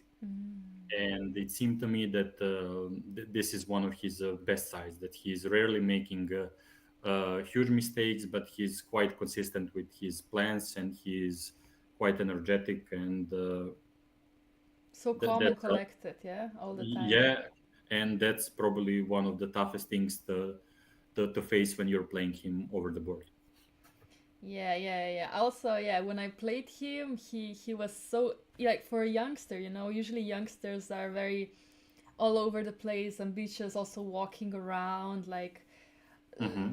being sometimes even hyperactive, I would say. And he was just like at the board, like sitting, didn't move, didn't even drink water, like, you Yeah. know, just like so focused. And it was very impressive. And actually, I'm very proud that I lost to him, if I can say that. Yeah. But For yeah, me, I'll sort of not like. I'll keep my horses for the moment. I cannot say I'm a competitor myself, same as you. So I still sort of have a. Yeah, no, of course, yeah. But I mean, I back then I think I wasn't even a woman grandmaster, so of course Mhm. I didn't expect anything. So I basically I'm happy I contributed to his success. Okay, that counts as well in a way. Yeah, yeah. So yeah, okay. What are we having? Yeah. By the way, you know this tradition, yeah, that in the World Championship players can pick their own chairs. Ah, I think I have seen news about that something, and if I recall, they picked different ones. Yeah, So they pick different ones. I don't know if yeah they're very different, but and if I noticed, Gukesh went for the more let's say director's chair, like a proper yeah, like a high level office, and Ding went for something a little bit stiff. more of a standard, and let's say like a student or something like that. So maybe he doesn't want to be too comfortable and more let's say to the point, and Gukesh went for the favorite chair, let's say like the Yeah. director. Yeah, I think also last year Dink picked like a more like harder, more like working chair, you know, like I want to suffer. Mhm. Yeah, sort of. He's aware that this is a serious challenge, and he is preparing himself for it. So, nothing wrong with his No. decisions anyway. Yeah, I mean, yeah, I guess he wants to feel like, yeah, when he's working at home and he wants to feel very similar as when he's studying the positions at home as well as Mhm. playing the championship. And Gukesh, yeah, he really went for the huge chair, like a gaming chair, basically. Yeah, Okay. So we will see how that will work as well. So, that's gonna be interesting. Which chair would you choose if you had an option? well, probably the Ding's way. Ah, Sort really? of.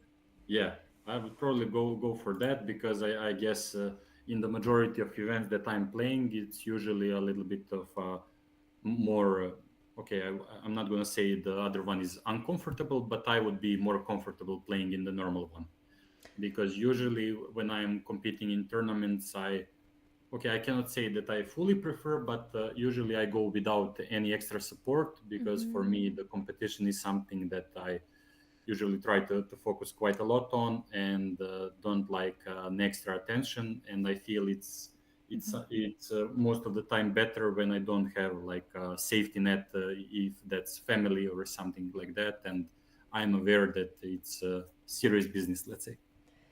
That's fair point. I mean, if I had an option, of course I would choose the most comfortable one. But Hmm. I have to say, as like you said, like I don't even notice when I play championships. I don't notice what kind of chairs there are or tables. For me, it's what's important is that the chair is high enough so I am above the table, so I see the board correctly. Yeah, like Hmm. because Sure, sometimes sure. the table is too high or too low, so I want chair to like I want to be comfortable just so that I can see the board from the normal view as I study at home. Yeah. Yeah, one thing that I would mention, what is actually pretty important for me picking a chair, is that it can handle me, because I actually weigh quite a bit. So that Well, you're tall. occasionally Yeah. that's a thing to consider. So I need a firm and solid one.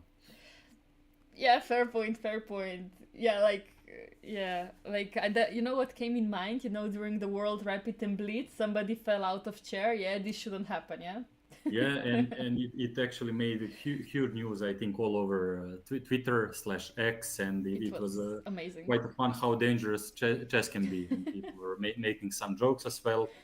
But it was a game, if I remember, between Petrosian and Tetzlav or Teklav, Yeah, if, yeah, yeah, if yeah. I pronounce it well, from Poland. Poland. Yeah. And it was we also have Moves. extra moves, We do. which is as Finally. we anticipated: Queen E2, Knight D4, Bishop D4, Long Castle. And yeah, I I would think. like to say bravo to Dink for picking this. We have opposite colored castles, and now it's gonna be Wait, like I don't think he castled long yet. he didn't, I, because it appeared because maybe we analyzed it, maybe that's why it appeared. okay. I mean, at So least in my, I see that knight d4 is on the board. So maybe Gukesh. my euphoria was a little bit premature, Yeah, I'm just so stopping you I- now. I'll I'll keep my fingers crossed. Yeah, no, I'm sure.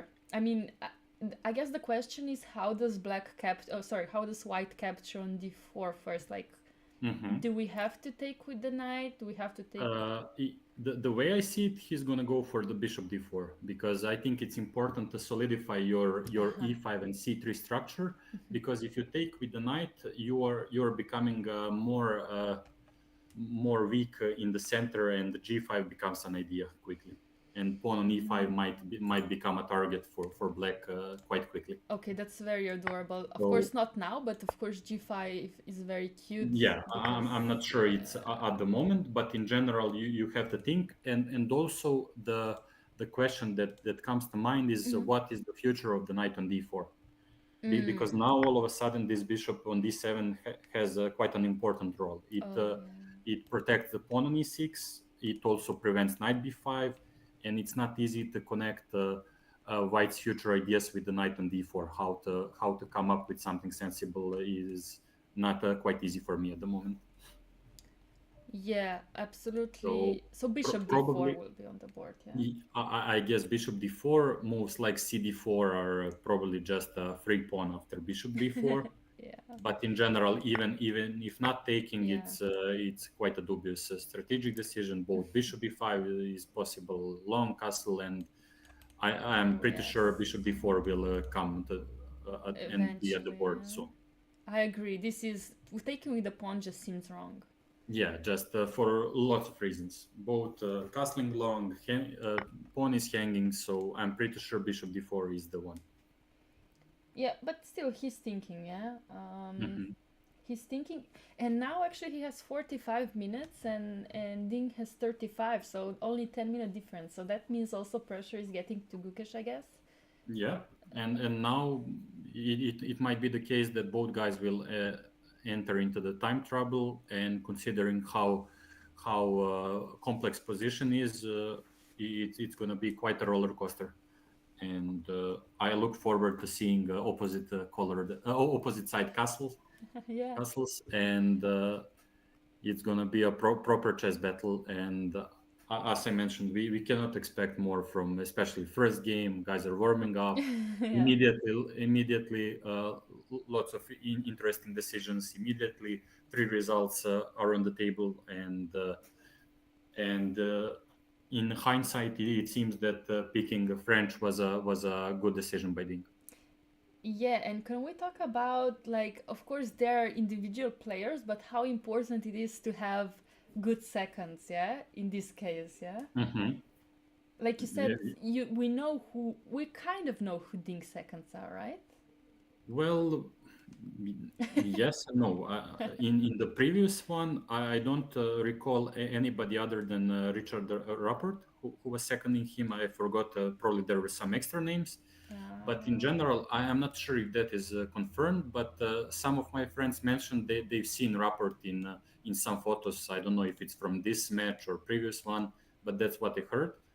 And also, I guess he has lots of help from his Chinese friends, mhm. and I wouldn't be surprised if there is like a team of Chinese guys helping him as well.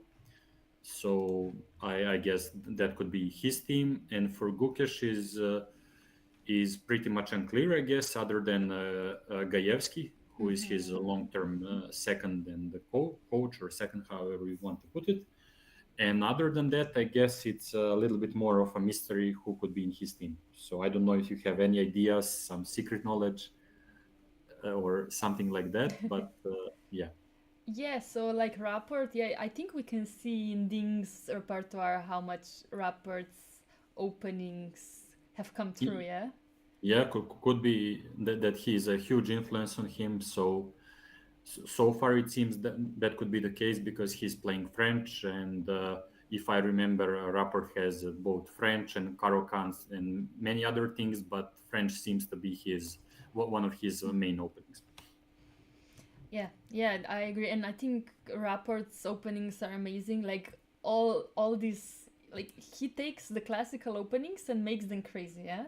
He Yeah, finds all and these interesting ideas and I find it incredible. So I love watching his games and his openings actually, yeah? yes, same here. And actually, like a long time ago, let's say around the time that I became a GM, around let's say 2013 or 14, I gave some small interview to newspapers, and they asked me who is one of the guys that you consider could be a potential world champ, and I mentioned Mr. Upper himself.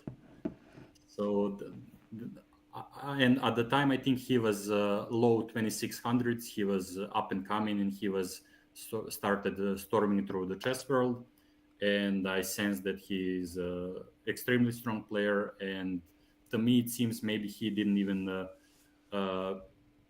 that he has a chance to go even higher, so that could be the case as well. And if I remember, there was a long time ago a tweet about Levon Aronian made by Kasparov. I think Levon won some strong event in St. Louis, and he said chess world is a better place when Levon Aronian is playing well. And I Oh, think that that's also appropriate to say for Rapport because he usually brings a lot of excitement. So yeah, oh yeah, you're absolutely right. Like, yeah, he's incredible. And also knight d4 is on the board. He didn't wow. take with the bishop. He Okay, this is for me a surprise. I think I would pretty quickly go for bishop d4. And do you have knight b2 move as well? Yes, knight Okay, b2 is also on the board, yeah? this is quite unexpected, but I guess his idea is maybe to even go to go with his queen to c4 to offer that or something along those lines. I don't know. Yeah, okay, I have to tell you, I opened the engine just slightly Mm-hmm. because I was curious either if knight d4 or bishop d4 is a big difference, and engine actually says both is 0-0. Haha. It's Okay, basically so it just comes. strategical idea, yeah? Differences. Mhm. Sure. For me, it's kind of more natural and understandable, the bishop d4, Yes. as I mentioned.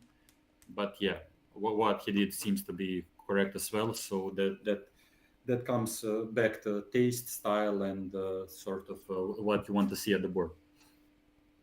Yeah, but why did Ding need to play knight b2? Also, he played it fast. Of course, he needs to, like we Yeah. discussed, like No. yeah. Hmm. Actually, that's a mystery for me because why is that the mandatory move and why so quickly? Why did he consider it to be such a straightforward decision? I I I guess he didn't want to long castle, or he Hmm. doesn't want to. He wants to wait if white maybe makes some progress on the king side. And Yeah, yeah. but I guess also the thing could be with knight on d4 that I forgot to mention is Uh-huh. that let's say if he went for something along the lines of long castle or stuff like that, it's actually a question if g5 is going to be on the table soon because of bishop g3, and then maybe he protects his pawn center and could try to press some weakness on f7 potentially or stuff like that. But Yes. anyways, knight b2 is a little bit of a mysterious move for me.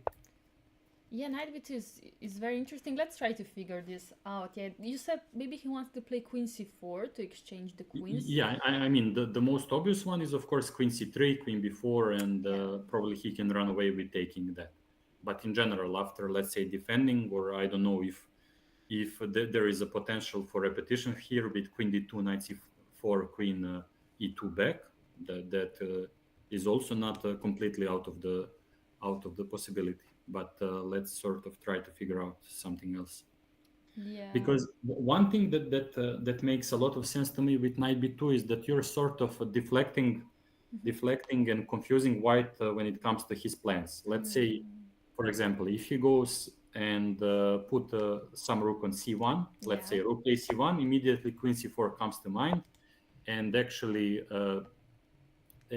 exchange of queens, I think, goes clearly in black's favor. And if you don't do it, then pawn on a2 is hanging. So that's important one.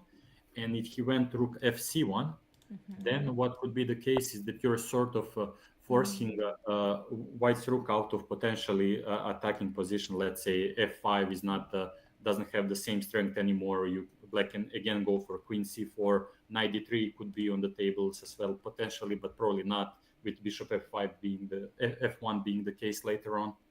So it's quite unclear. And do you also have queen e3 move at the board or not? Yes, queen e3 Is it? just happened, yeah? Yeah, it seemed that he played queen e3, which sort of does a dual thing of protecting on c3 and also avoiding queen c4 with the tempi. So now, what could be the interesting case is if he repeats knight c4, does white have something better than repetition? And in general, if players are kind of happy to call it a day or go for it from the get-go, from the round one. So Yeah, I wouldn't. It would be funny if Ding went knight c4. I wouldn't expect it. I wouldn't. yeah, I also don't know like percentage wise, but it's also a nice psychological situation to see who wants to play for what. Like you have to open your cards a little bit more. Like ah Uh, now we see. So he's playing. he is not here He's for playing on. draw. He doesn't want to check if white wants to go for repetition. So rook c8. But now again, in chess, frequently the case is like with everything you do, there are frequently both pluses and minuses. And now with rook on c8, what is the potential minus is that in the most of the case, black king sort of is not going to go to the queen side anymore. Yeah. Only artificially, potentially. Let's say if we move the queen and go king d8, king c7, but that's quite a long journey and Yeah. not coming anytime soon, I guess. Okay, so he doesn't want to long castle. That's fair point. He doesn't need to. I think king is kind of safe on e8, right? So far. I mean, he, So he so far, like maybe, yeah, of course black would like to exchange the queens and then short castle if needed, yeah, but he doesn't maybe need to even move the king. yeah, that could be the case because so far he is quite active and he's forcing white to stabilize his position, and it's unclear when or if the some kind of a f5 move will come in the future. Okay, So yeah, absolutely right. So basically knight b2, okay, is very, very nice move. Okay, we Mhm. figured it out. Yes, stylish decision by him, and the one that I didn't understand at first. So it seems quite good move. Yeah, especially now with rook c8, you're putting a lot of pressure on the c3 pawn. And now, Mhm. like you said, if the bishop was on d4, white would not have these problems and even more Yeah, ideas, yeah? in a way that's what I mentioned, because to me my lamp after seeing knight d4 goes a little bit starts ringing in a way, because to me bishop d4 was more natural and solid, and with knight d4 I understand that it's a little bit more unclear, but I don't know, somehow the white's position is losing elasticity or something like that. I don't know. I'm not saying it's bad, but just I will go for the bishop d4. I agree, especially seeing this position now with like black has developed all pieces as in the French defense he wants to. I Yeah. think this is perfect French position, So almost. probably this is the reason why people play the French defense. This is the reason. Yeah, okay, a3 now also makes sense now, yeah, even though we were Hmm. saying it's a bit dubious, now it just makes Yeah. sense. So Yeah. he proved us wrong in a way, and his strategic play so far seems to be quite on point. Yeah, and especially, okay, let's say we defend the c3 pawn with the rook. Let's say we go rook ac1, just to illustrate what's going to happen. Would we play queen c4 anyway with black? Well, I think at least it deserves consideration, Okay.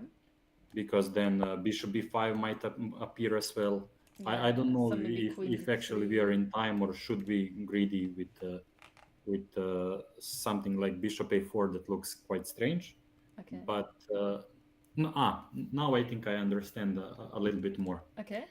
Because after queen c4, knight b3, the thing is, I'm not saying knight a5 is a huge threat or anything like that, but the thing is that we won't be able, or maybe, yeah, it seems that we won't be able to take on a2 because of rook a1. I'm calculating the line with, let's say, if it was white's turn to move, just Okay. some random stuff, like Okay. knight a5, Yeah. and queen a2 probably wouldn't be an option because of rook a1. And Oh. if knight c4, there is simply rook a2. And white will be some material up Oh, after knight wow. e3, bishop e3, rook c3, and let's say bishop d2. And probably just a winning advantage for white. This is sort of just an explanatory line, but maybe it's some small detail. And probably if you go back after, let's say, knight b3, Yeah.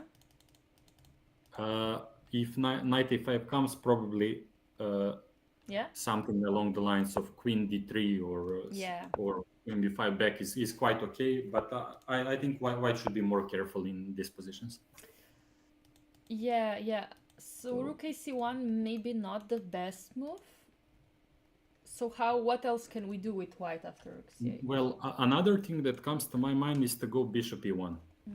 And the idea behind is that we sort of want to keep the rooks on in different directions. Let's say to keep this rook on f1, and just to put bishop on e1 as a main protector on c3, and then potentially come up with some other ideas. Let's say, I don't know, if something along the lines of queen g3 f5 is a thing, or something like that, because f5 straight away might come into knight c4, and on e5 the pawn seems to be hanging. Yeah. But in general, it's kind of important to be patient from white side. And I guess now, considering how game is developing, I would probably go for black and pick a black side.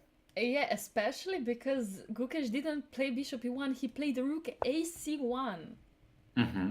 And can we just turn on the evaluation bar that says, okay, black is now slightly better.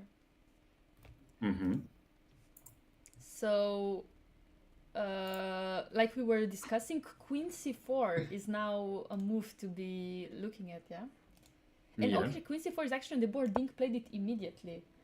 Well, sort of a good sign for him and his fans. So queen c4 seems to be a strong move, because now, as we mentioned, both knight d3 and queen a2 might be an option. Also, what could be important to mention, that maybe queen a2 is not that strong. Probably what Gukesh prepared is that he is at the moment unafraid of queen a2, because he'll go rook a1, queen c4, rook a3.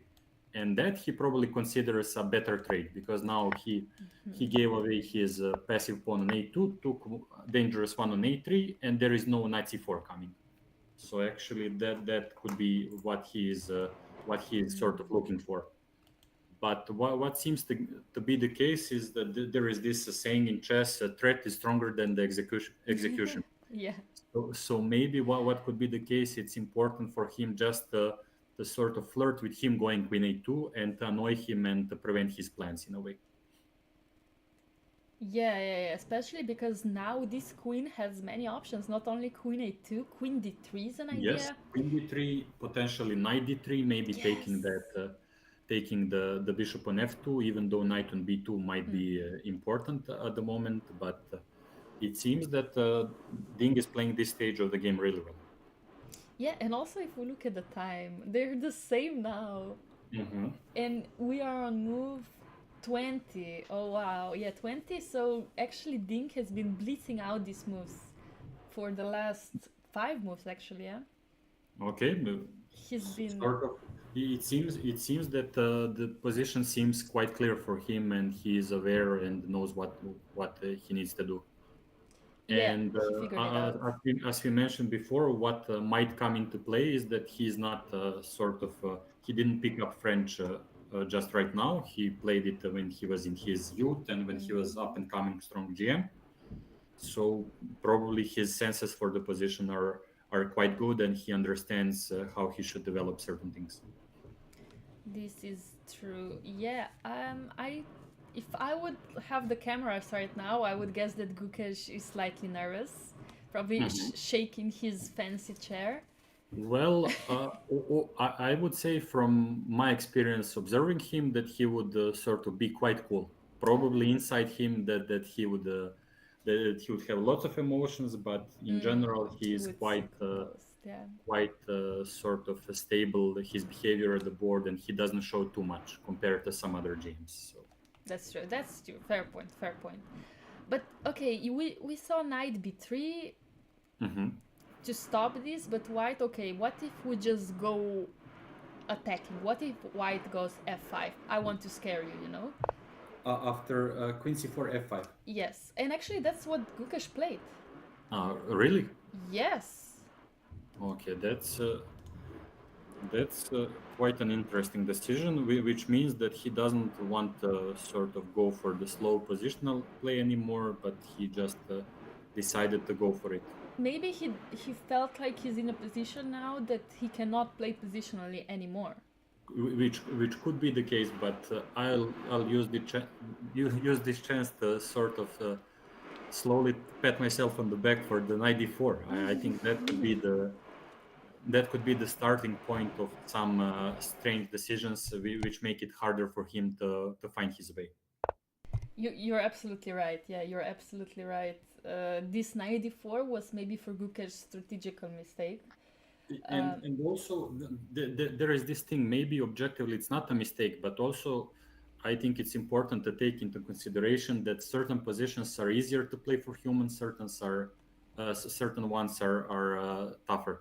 And as I said, knight on d4, to me it looks a little bit sort of harder to come up with natural moves and to develop the positions properly. And do you also have this move queen d3 at Yes, the queen board? d3. Queen d3 is on the board. And okay, that makes sense because now that white started to attack, we want to exchange the queens, yeah? Yeah, and the important point seems to be that it's not easy to avoid this exchange, because if queen goes to f4, okay, I doubt that rook c3 is an option. Probably rook c3 is bad because of taking and maybe bishop e1 at the end. So I would be hesitant to go straight away with rook Yeah. c3. But also queen on f4, maybe there is some even crazy g5 options. I don't know. En passant is a thing or for whom it works. That's crazy. I wouldn't go for this with black, but I'm Yeah, sure you would. this is sort of This is crazy. yeah, and for example, if white takes en passant Yeah. after g5, fg5, now also the question is queen g6 a better decision, which probably is, because at the same time we are defending on f7, we are threatening knight d3, and we are threatening bishop g5. Oh, So yeah, probably it's the maximum we could ask from one move. yeah. I think that's interesting. I would Yeah. be scared to play it with black because of this F file, the potential. But this specific position makes sense. So many threats for white here. So in that sense, it seems that position is leaning in Ding's favor so far.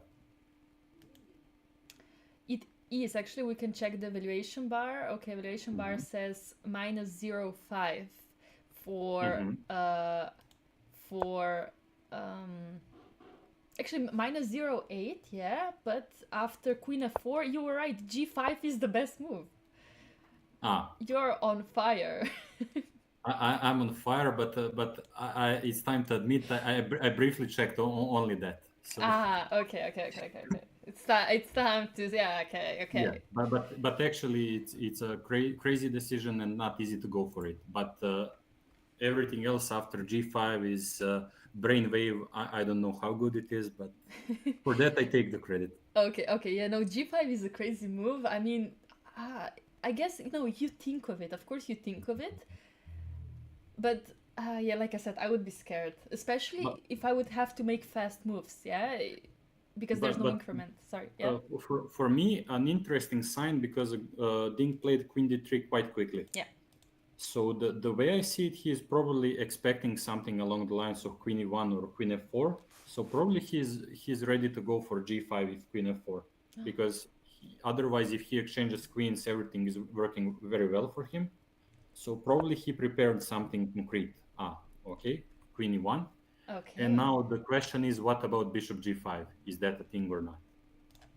Queen e1. Oh, so passive. So passive. Oh. Yeah, so I don't know what goes on if Bishop g5 is a move, Oh, or he is wow. just going to go for something along the lines of Rook c2, but then also potentially Bishop a4. I Yeah. don't know. This looks like playing with fire from white side. This looks terrible. I, Are I don't we... know. I think we're losing an exchange after bishop a4 now. After rook e2, can I go bishop d1? Maybe. Maybe. Sorry, after which move? So, yeah, like you said, bishop g5, rook c2, bishop a4. Yeah.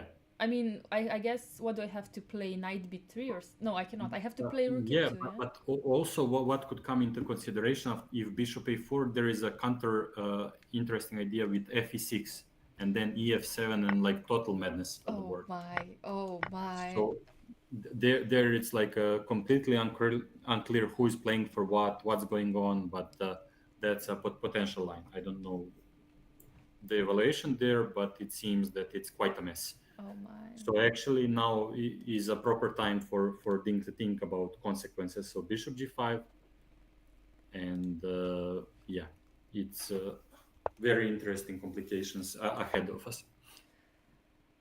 Okay, yeah, this is crazy. Yeah, bishop g5 looks great. Okay, this is...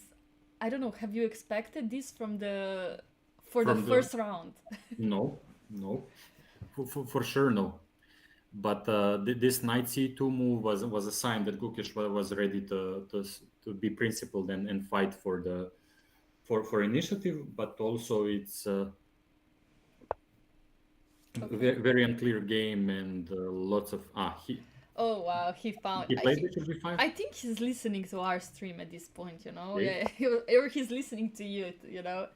Bishop g5, he played it, yeah. He played it. Yeah, Amazing. and now it's actually quite interesting. I don't know if inclusion of fe6 makes sense, because maybe that would make Ding a little bit more Um, fe6, yeah.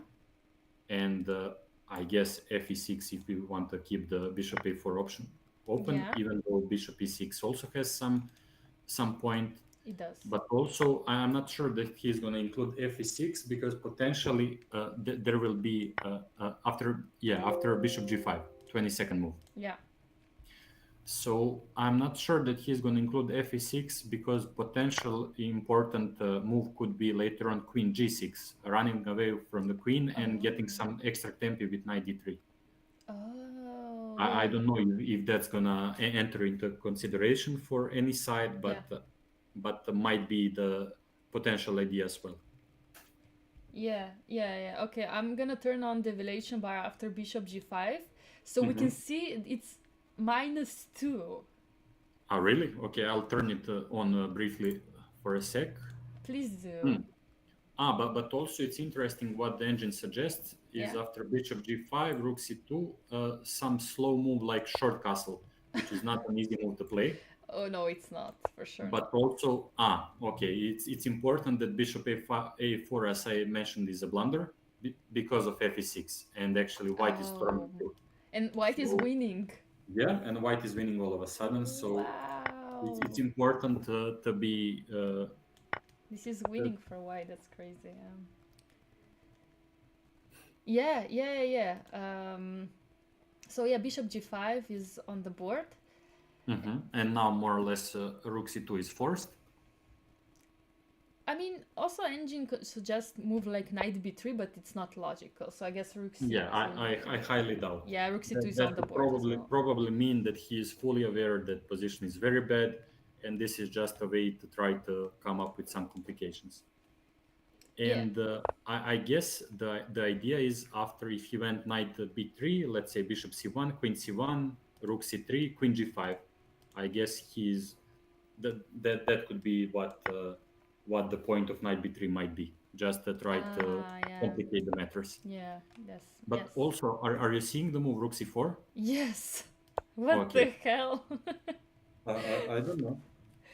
That I'm is. not sure. I mean, obvious threat is rook d4, and the rook will hang on c2. But other than that, it's unclear. And the important point might be that it's actually quite hard from this position to avoid queen exchange. So maybe Ding went for the practical variation of having maybe a slightly smaller advantage, but cleaner in a way that it's an endgame. He knows what to do. He knows that he's in the driving seat, and that could be the case. I think of Dink would love to go not to complicate things, especially like when we saw after bishop a4, fe6 is lost. I guess he senses that, so having no queens on the board and having exactly this pawn structure is just so much cleaner, yeah? Yeah. But also now there are lots of possibilities, even some strange lines with h4, let's say, and if taking on d4, maybe bishop d4, queen c2, ag5, but probably after, let's say, h4, there is bishop f4 as well. So I don't know what's going on. Bishop f4, okay. Yeah, so this is again some quite strange position with it's unclear if white is losing there or there are some chances, or I don't know. It's unclear if h4 is useful, but it's not that easy to come up with a move for white. Yeah. And I don't know about you, but I'm not sure if you see something useful, let's say, other than maybe exchanging queens, or I actually have some strange idea. Okay. So instead of h4, Yeah. I don't know what goes on if let's say white goes for move h3, just as an exemplary line. Okay. And the big idea behind is once black goes for rook d4, Yeah. to take rook b2. Ah. And the thing is that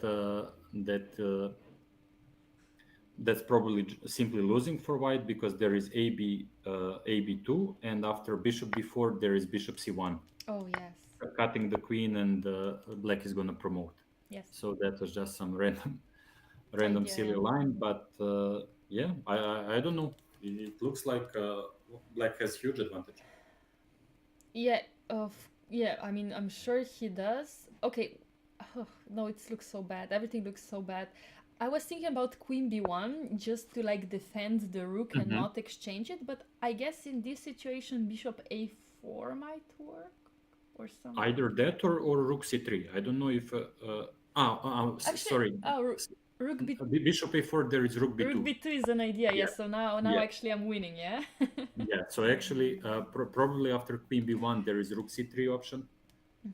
And yeah, it's not easy to suggest something smart for white, it seems.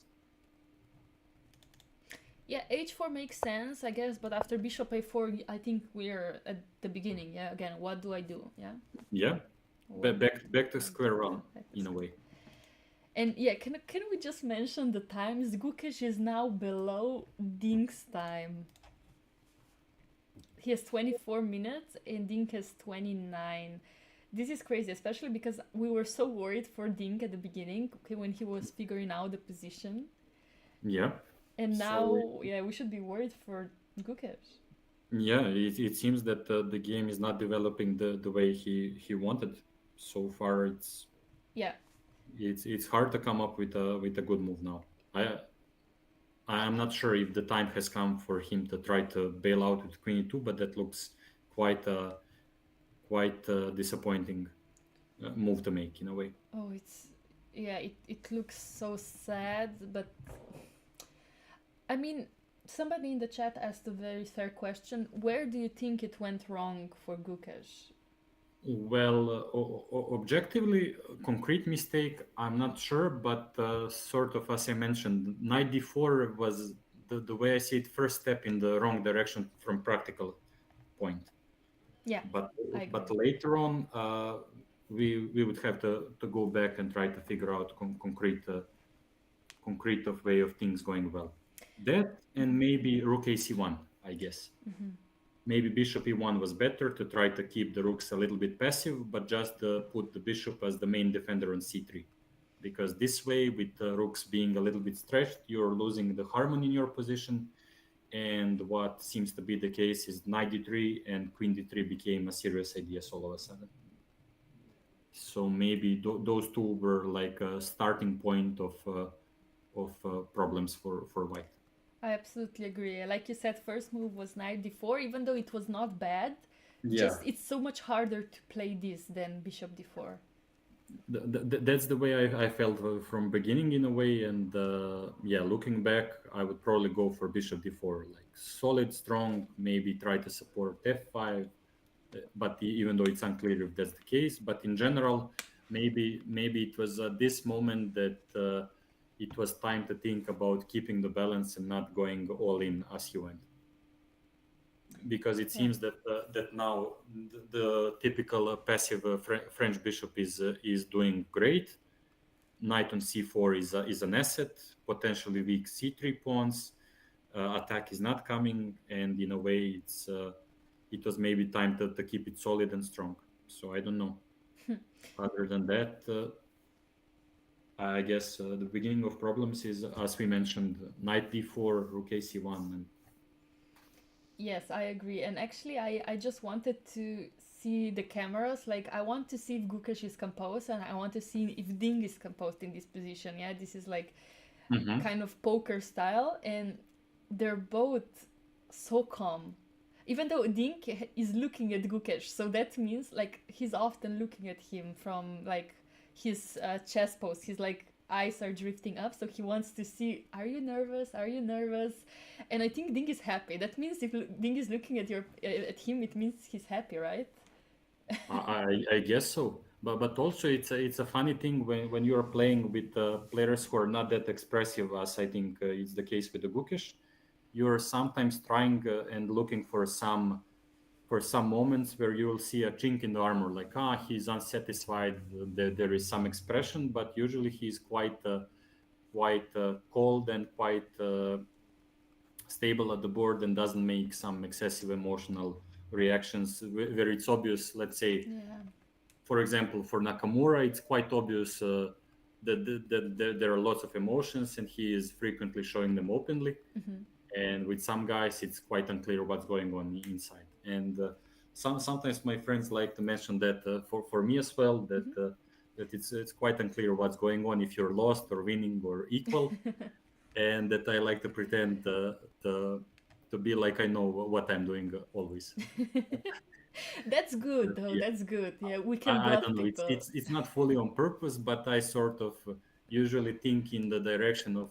I mean, if I start making some faces or let it be known that I think it's bad, I don't see how it's going to help me. So in that sense, Yeah, I yeah, yeah, just yeah. try to be constant throughout the game.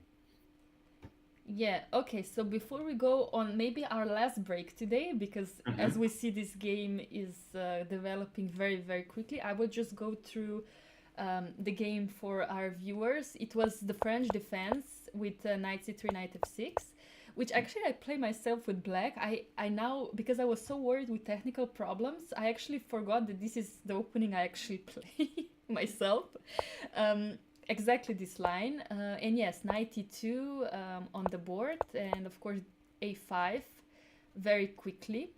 But what was very surprising for to see for us was 10 move g4. In my opinion, that is very tricky, very interesting idea. But Yeah, yeah, I'm ambitious in a way, also typical, but also quite ambitious, especially considering start of the match. So I'm still unsure if that was part of the prep or not. which would be interesting to figure out later if they have a press conference or something. But overall, I think both of them picked very very fighting lines, so that's why we have such an interesting game today. Yeah, this is very, very fighting line. And of course, Dink immediately responded with Queen A5, which is, of course, a typical idea. But A3 for us in 11th move was also slightly surprising because we thought that Yeah. after B3 takes B4, White is just doing fine. More than fine, actually better, we were saying, yeah? It seemed to me that I would, for example, in this position, I would always choose white. Yeah, But especially I, because of this A3 and this what happened, yeah? yeah, but Ding, I think since this moment he played masterful game, like with the transition of his knight to C4, right exchange on D4, going knight B2 quickly, rook C8 quickly, like very high level game by him, Very good. Very, like amazing game our actually, place. yeah. So Yeah, here we were discussing. Here we think it started going wrong for Gukesh because he took knight d4 on yeah. move 18, and we were saying bishop d4 makes more sense, especially because this protects c3, protects e5, and f5 is much easier to be played in the future with the So, bishop on d4. in his defense, what might be the case that he didn't like about taking on d4 might be that h5 move. And for example, if he didn't see a way to go anything other than g5, that would probably mean the position is going to get closed, and that there is not much to play for. Let's say in White's position, it's not easy to come up with any active plans. Yeah. So maybe knight d4 was his way. Let's say he understood that bishop d4 is a solid but normal. But maybe he was in the ambitious mood, wanted to try to use white pieces and try to come up with something. But maybe he overplayed his hand. I'm not really sure, but that makes sense as well. Yeah, that might have been it. Now that you're saying it out loud, and yeah, actually, Ding he's responded immediately on knight d4, knight b2 has been played, and now initiative is in Black's hand. Yeah, Yeah, it seems so. c3 is being threatened all the time, and I think one of most decisive mistakes for Gukesh here was rook ac1. Yeah, bishop a1 here was more Maybe, logical. yeah, maybe that was the one. And also, I mean, I don't know how good it is. It's natural, but I also don't know how good it is to go for f5. Maybe he wanted to come up with any possible option of going for the attack, trying to create some complications. I mean, after let's say rook c1, queen c4, Yeah, as happened in the game. yeah, that's what happened. Yeah. Yeah. So maybe I don't know if that's also wrong in the step in the wrong direction, but I understand it from a human point of view. But maybe it was time to try to hold your ranks and to go for some. I don't know if rook fe1 with bishop f1 idea is a possibility, because there is that option that pawn on a2 is maybe not really hanging at the moment. Yeah. So rook f. So I don't know if rook fe1 is a thing after queen c4, with idea to go bishop f1 and to sort of protect your weaknesses. Okay. I was thinking, The, oh wait, can I just go knight d3? But of course, bishop f1 is yeah, bishop f1 is a thing crucial. there, Yeah. but also it's important to mention maybe what he didn't like about this position is after queen d3 there will be a queen exchange. Yeah, has to be. Yeah. So in that sense, probably he realized, okay, maybe he's suffering after queen d3, so he wanted to go for a double edge decision, hoping that it will turn out practically more correct. Maybe that's lots of interesting questions how he is evaluating certain developments in this game. So I'm not sure. Yeah, but he went f5, and this is the position that we're having on the board. Yeah, rook Yeah. c2 and rook c4 um, by Dink, and actually queen b1 is on the board. The move that I Your suggested, suggestion. but I mean, okay, it's an immediate threat. Yeah, rook b2 is winning for white. Yeah. Hmm. So that's why what we play. We play for tricks on one move. Yeah. Okay. Well, what else? It's not like position is offering so many things. Yeah, I mean, we don't have a lot of options. Of course, he didn't want to play queen e2 and exchange the queens. That would he be almost like giving up for Gukesh. I think that's how he feels. And that's why queen b1, at least trying to fight, yeah. So Yeah. don't go bishop a4 like I did, because you're gonna lose, yeah? That's the only thing. Well, the funny thing is after rook b2, there is also queen c3, so maybe the game is not over immediately. There is also rook b4 coming, so That's true. so in a way, I'm not really sure about evaluation, but there is still something going on. So, but for sure, bishop a4 would not be the main choice, I guess. Please don't do it. Yeah. So yeah, we were saying rook c3 might happen. Of course, it's up to Dink to figure it out what's the best move while we go on maybe our last break of today. Yeah, we'll see how things are gonna turn out, but yeah, so stay tuned, we'll be back in a few minutes. Yeah.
We are back again. Welcome to our Lichess broadcast of the World Chess Championship between Ding and Gukesh.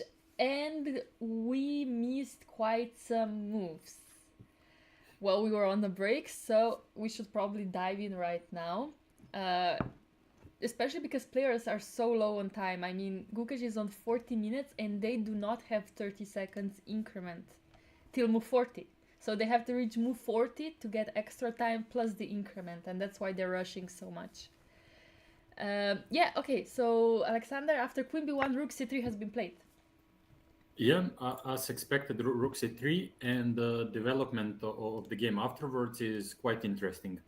I briefly checked with the engine as well what's going on, and it seems that again it's pretty unclear how the game is developing. Because after rook c3, queen c3, Gukesh included f e6 with the idea to open the f file. And now Ding played what seems to be a mistake. He took with a pawn, even though it looks like and engine says taking with e6, it's better to take with a bishop. Okay, what do you think is the reason behind it? Why is taking with the pawn? Well, I guess he wanted to sort of keep the structure going. I don't know if he was calculating in the direction of knight b5 and potentially knight d6 or something along those lines. Makes sense. I'm not sure. Maybe he thought knight b5. Let's say if queen e5, Yeah. move like rook e1 comes to mind, or stuff along those variations. And I'm not sure what's going on. But maybe what came to my mind, instead of taking on e5, what could easily be missed is potentially something like queen d3 to offer the exchange of queens, force him to go to, let's say, knight d6, and then maybe just on your own king d7 or king e7 or something like that. Looks quite strange, but might be very good for black. Okay. And the point being is that it's not easy, and I don't know if white is able to avoid the queen exchange. Yeah, after queen e1, I guess we would go something like queen d2, yeah? Or maybe even queen d2, or is bishop d2 a thing as well? Probably is, yeah, probably is. I mean, I I don't know guess if I have to go on a1, this is very sad, yeah? if a1 something like bishop b4, and now it seems that things are potentially collapsing. Yeah. So in that sense, I guess that could be the one which is far from easy to both see and to go for. I don't know if it's any good, but makes certain sense for me. Okay, yeah, I So agree. yeah, in the game, it went. He took with the pawn, tried to preserve the compact structure, but now Gukesh came up with actually pretty good idea, 92. Yeah. Queen e5. Yes. And he took on f4. And now what seems to be the case, that he actually has certain compensation for being a couple of pawns down. How many pawns down? Two? Yeah, two. So actually, I briefly checked this position as well, and what seems to be the case is something along the lines of bishop c5, let's say queen g4, and queen c2 is one of the possibilities. And objectively, computer gives some edge for black, but this is far from obvious, and all of a sudden it might be the case that black's king might start feeling a little bit vulnerable there with potential, I don't know, if bishop d6 or queen f2, some entering somewhere with the queen, or something is happening, and this is far from being easy for both sides. Okay, yeah, you're right. This looks scary. Of course, bishop c5 is a natural move, yeah, because yeah, and also one thing that I don't know how or if it's forced at all to take on g4, but it makes some sense as well. Yeah, that's true. I mean, I guess we should do it if we play it, but okay, I will just refresh because I think Gukesh is down to 5 minutes. Oh, really? Wait, let me. Yeah. I think Gukesh is down to 5 minutes. It shows to me as well that he is on 5 minutes, and Ding has close to 17. Yes. and they're on move 29, so they have to make 11 moves to get Not an extra 30 minutes plus 30 seconds per move. yeah. Either 30 or 50. It could be the case that for a world championship match they have some special rate of play. Yeah, I checked and it's 30 minutes. After Okay. 40 moves, it's 30 minutes plus they get 30 seconds increment. Okay. So it's not Then too great. long. Yeah, 50 for World Championship would be maybe more normal. I know when Magnus and Nepomniachtchi Jan played, yeah, Hmm. I think it was very long time control. Yeah, like games could last up to 7 hours or something like that. Even 8, like 7 hours and 45 minutes at some point. Yeah. But by the way, what's your stance on increment in chess? Like extra half an hour? Do you like playing with that or not? Are you a time trouble type Listen, of player? Or... listen. I am I am big time trouble person. If in 10 moves I can be on 10 minutes, you know? Oh, really? I had no clue. It's that severe. It's a disease. At this point it's a disease for me and I need to get rid of it. I'm terrible. I hate it and that's why I need increment. If I play without increment, if I play without 30 minutes on move 40, I'm dead, you know? I die. I literally, you know. Uh-huh. So, yeah, I mean, I love Blitz and I love rapid chess, but classical for me is like completely different world, and I love to think and I love to overthink and I love to have many different lines in my head, and that's why I get in time trouble almost every game. And I like if I was playing this world championship match and didn't have 30 seconds per move, I would be shaky, you know. I would have to train that very hard. But I assume Mhm. for you it's the opposite, yeah? You don't like it. Well, usually, uh, I guess I have a little bit better results when there is extra increment, but in general, I tend to like it when there is no. You sort of get your time at the beginning, and then you economize as you go. Yeah. Because to me, it feels that it's better as a viewer, because then you have an option. Hmm. Once you enter the time trouble, it's all the action is happening, and the probability of the game going either way is increasing, and lots of excitement seems to me to be missed with the extra time. Absolutely. Yeah, I agree. I think this is more sensible. I think I'm just so used to the Yeah, increment that I always rely on it, yeah? yeah, that's frequently the case for people who like to think, who need to be more sort of certain about their decisions. So in a way, it's also normal. But if I could do something, I would actually make chess maybe a little bit quicker. Hmm. Yeah, if I could do something, I would make it slower. Okay. Then meditation seems to be your thing. No, I don't. I'm just so in my head, like, okay, I could call it it's slightly being perfectionist, that you want to have everything under control at all times. Hmm. And I come to a position, I think everything, then I play a move, and my opponent plays a move, and I realize, oops, I misjudged something, yeah? And then I do it all over again. Like, I calculate everything, and I think I have everything figured out, and then it happens in 2 moves again, yeah? So, Hmm. um, it's a bit annoying, and I of course I should stop it. But for me, playing chess is like being in some kind of trance, you know, like meditating. Yeah. It's So, so, very so so in that way, also probably is the case that you play time troubles quite well. yeah.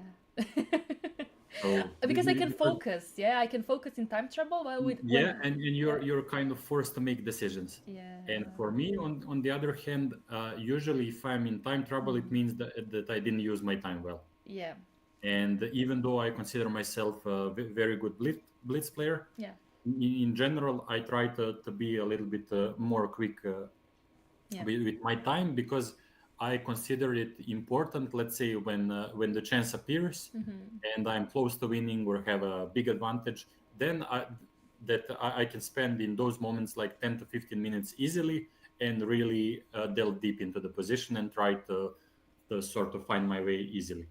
And if I'm in time trouble, I don't like being rushed in that sense. So Yeah, I actually I hated that I'm being rushed as well. Like I always when I get into time trouble, I think to myself, why couldn't I like have this extra 10 minutes that I spend on, I don't know, move 15, you know? I'm just like, oh, I'm so stupid. Why did I do that? but you know, for me at least I can focus, because sometimes when I have too much time, I do not focus because I think, oh, I have time anyway. I'm gonna take a small break from calculating, and then I look at the ceiling pretending that I'm calculating, but I'm thinking about my cats and dogs, you know. Okay. So you're in general being generous with your time, and then Very. when there is no other way than to go through it, you focus and things start happening. Yes, yes, exactly. Okay, so by the way, Queen C2 is on the board by Gukesh, Hmm. and only 4 Yeah. minutes left. 4 minutes for 10 moves. For 10 moves. That's And terrible. now the funny thing is, was bishop c5 first or queen c2 more precise? Because now Mm-hmm. I'm a little bit undecided if black goes, let's say, for queen Yeah, the c4. yeah. Probably white is going to go something along the lines of queen d2 with idea to go to g5. But is there a short castle an option there all Uh, of a sudden? Or After Queen C4, what should white even play? Queen uh, D2? I'm thinking about queen d2 because to me it seems that any exchange is not really an option, Yeah, yeah, and yeah. d2 looks like a only potential active square, Mm-hmm. and I'm not sure if short castle is an option all of a sudden. Yeah, short castle looks cute. Wait, okay. Because then it's harder for me to figure out how or if it's even possible for white to develop some kind of initiative. Yeah, yeah, yeah. Be- I agree. because what seems to be the case that it's very important to try to prevent him from developing and keeping his king in center. And this way, I'm not really sure how to sort of have that. Yeah, and actually Dink played Queen C4. Ah, he did. He Okay. played Queen C4, and now Gukesh is thinking, and he's under 4 minutes, and he still has 10 moves to play. Oh my god, this is so exciting. Ah! So again, to me, it's unclear if Queen C2 is a mistake or he is still in the game to a degree, or that's actually interesting. I think it But was slight mistake. I think Bishop C5 exactly for the reason you said short castle. I don't know. I didn't check with the engine, but I think mhm. it also chat people in chat say that this is a mistake now. Yeah, because actually it makes quite a lot of sense that the highest priority for white is preventing black from making a short castle. Yeah. So in that sense, Bishop C5 is actually quite interesting. And now after Queen D2 short castle, I'm not really sure how black, or is there a way for him to even develop some kind of action there. I don't know if he's banking on something along the lines of Bishop D4, Mm-hmm. and let's say if black exchanges, let's say Rook F1, Yeah. Bishop F1, and he's hoping that black is going to make a mistake like Queen A2, Queen G5 with checkmate, but that's not going to happen for sure. Probably probably Queen C7, but anyway, some Queen G5. Yeah. So maybe he was hoping for a similar development like this, but in general, it's not like black is forced to take on F1 straight away. Yeah. Also that's a point. Yeah. Yeah, After Bishop D4, it just seems like white doesn't have enough. yeah, but I guess he has to go for something along the lines of Bishop D4. Yeah. But now, important question could be what's the best way for black? To Is continue. Yeah. hmm, is something like Rook E8 a little bit too much or not really? Because the idea is E5, let's say, or Mm-hmm. Queen D3, or maybe exchange and then just go back one move and hmm. But yeah, okay, that does And make sense. But can I go something like Bishop E5 to stop this idea? yeah, Bishop E5 might be the thing, but now I'm unclear if Queen G4, Oh, even Queen Queen G4, Rook F4, G4. Yeah, Rook F4. or maybe maybe Knight D3. Sorry, Immediately, yeah, I have an extra idea. yeah, Wait. yeah. If Rook E8, there is a possibility of Bishop G7, maybe. See, the tactic in you Okay, is coming I'm out. I'm being blind. So actually, that's a serious possibility. That is a serious threat. Oh wow. Um, And now, for example, if Queen G4, then all of a sudden Bishop to either H6 or somewhere like that might become an option because Bishop E5 there is Knight C4. yes, this is not But nice. yeah, and now let's say if Knight C4, maybe White immediately in Bishop H6 line. Yeah. Maybe Knight C4 is a huge mistake because there is Queen F2 with idea of Queen F8, Queen F7. Oh wow, cute. So it's like White and Queen F5 seems to be the only move. And Yeah. now I don't know. It looks like there must be something for White, but maybe he is still holding somehow. But anyway, he should be careful about Bishop G7 idea. Very careful. Yeah, you don't. If you allow Bishop G7, you're already Yeah, making. probably it's quite easy to lose your cool if you blunder Bishop G7. You'll be quite shocked to Yeah. see it at the top. Yeah. So Ding is thinking still after Queen D2 if castling is even a correct way, but maybe instead of Rook E8, I think Rook F1 seems safer. He also castled. Ding just castled, so I think we will see Bishop D4 is on the board. This is the position in the game that Exactly, this is the position that we see. We both see on the board. Yeah, Bishop Mhm. D4. Yeah. So it went Queen D2, castles Bishop Yep. D4. Yeah. Yeah. Mhm. Yeah. Okay. Yeah. This is tough. This is now. Yeah. Like I want to go Rook F1, but actually Dink played Knight D3. And Wow. I have to admit, I was curious enough and I briefly checked the eval, Yes. and it says that knight d3 is the best move, and that black has a winning position. Oh wow, that's true. Yeah. And Yeah. Wow. yeah, and now after seeing that, it makes lots of sense in a way that let's say if he takes on f8, king Yeah. f8, it's quite hard for white to come up with an entry point in black's camp. Queen f4 is not an option. Queen f2 is not an option. Wow. Bishop is hanging. Yeah. e5 he wants to connect, and it's actually far from easy to suggest something to white. Wow. Actually, Knight D3 beautiful. Yeah, stopping the queen from protecting the bishop on D4.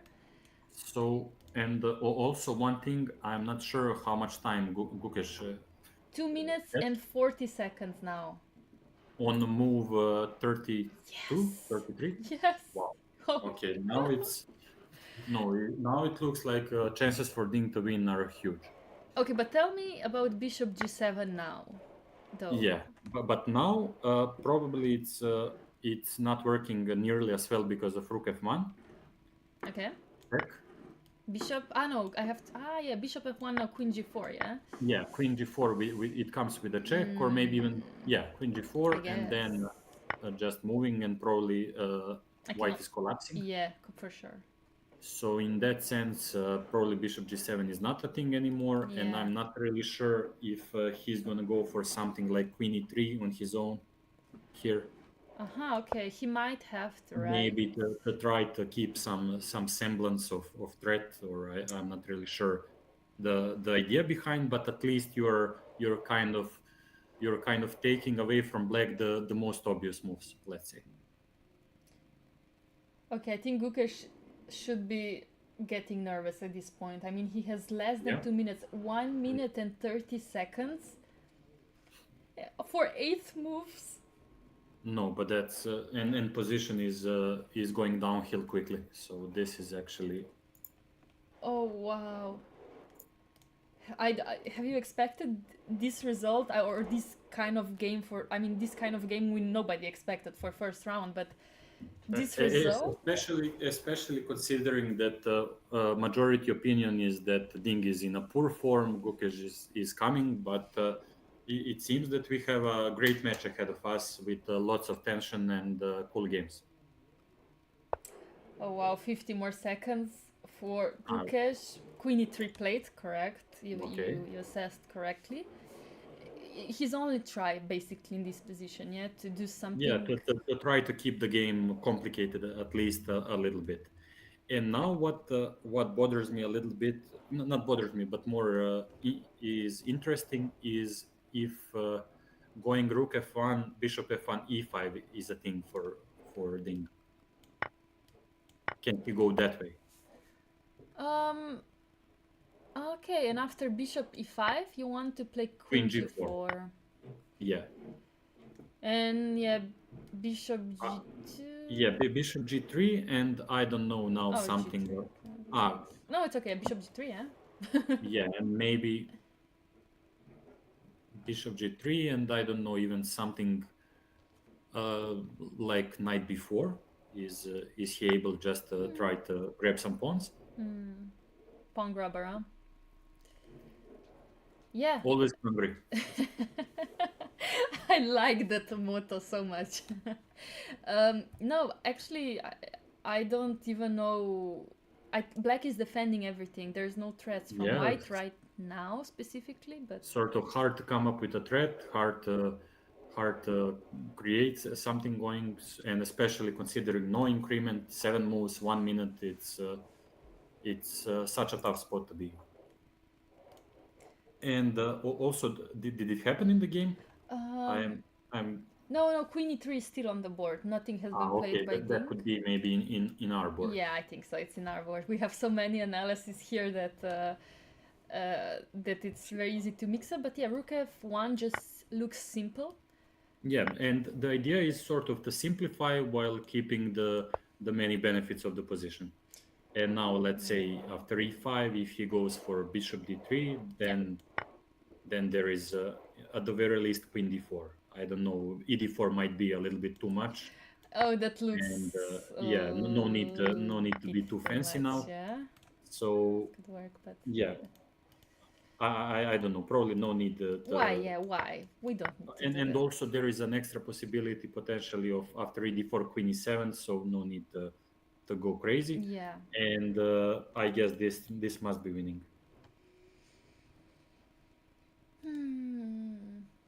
Yeah. Okay, but I guess Ding has to calculate everything to be sure. I mean, this is But probably also yeah. just one okay, it's not fully important but cute detail Yeah. in the endgame. Yeah. Which here, yeah. Yeah, the bishop endgame, because it's almost mandatory for white to go g5. And so let's say the idea for black, probably the easiest one is g6 bishop f5, but I came up with idea bishop g4 bishop d1 bishop b3 to sort of to sort of take control over c4 square. Yeah. So and if he goes on his own, like bishop b1, Yeah. move b4 or something, then there is potentially like d3 or bishop a4 bishop b5. And once you get control on the most important diagonal, then you're sort of just cruising to victory, it seems. Yeah. So that's but probably g6 bishop f5 is should be enough, I guess. And you know what? We have exactly what you said on the board. So after queen e3, rook f1, bishop f1, e5 has been played. Okay. But now, of course, Gukash didn't want to go to the endgame because he knows his loss, so he took bishop e5. He took on e5? Or? Yeah, he took on e5 with the bishop, and queen g4 is also on the board. Bishop g2, that was my suggestion. We said bishop g3 here, but bishop g2 played by Gukash, and bishop f5 now by Ding. And now bishop g3, yeah. Bishop g3, and do you have an idea how much time he has? Bishop e4 probably coming. Oh, Gukash has 24 seconds, while Ding has 2 minutes 42 seconds, and that's why Gukash played bishop g3 immediately, and after bishop e4, king h2 immediately. Yeah, and now probably, I don't know how good it is, but I would think about creating a Luft with h6. He played. Wow, you could be competing for world championship right now. Thank you very much. I wouldn't decline the invitation. And bishop Yeah, h3, and the yeah? important point, you're doing sort of two things. You want to go to create safe space for a king, but also white queen is stuck and the queen e2 is becoming an option. So far it seems brilliant practical decision making by Ding. Yeah. And okay, they reached 40 minutes. Oh my, Well, that was so yeah, scary. That was so scary. So after h6, bishop h3 has been played, and after queen d1, threatening, oops, checkmate on h1, yeah. uh, But bishop d6. this is completely winning for black, and now just he now the best would be just take a walk, let sort of uh, get some extra time, refresh yourself a little bit, and then try to calculate cleanly towards the end. Yeah, I mean, Gukesh has to play one more move. Sorry, not Gukesh. Dink has to play one more move, Ah, but Gukesh has just reached move 40, so he stopped shaking, I guess, because oh, in his case, I would be shaking. He played it on 1 second as well. who played it in 1 second? Gukesh, he's played his last move on 1 second, and if he didn't play it in time, he would lost on time on move 39. He's taking it risky. He's bringing the entertainment. Yeah, but actually this might be a little bit of a trick because he probably is aware that he has completely lost position Yeah. and maybe just playing a little bit on Ding's nerves as well. Oh, yeah, probably, So probably. I don't know for sure, but it makes some sense to be a little bit practical with how you approach positions. I mean, yeah, you're taking a risk, but at the same time, you're making your opponent extremely nervous. That's a very good So point. Yeah.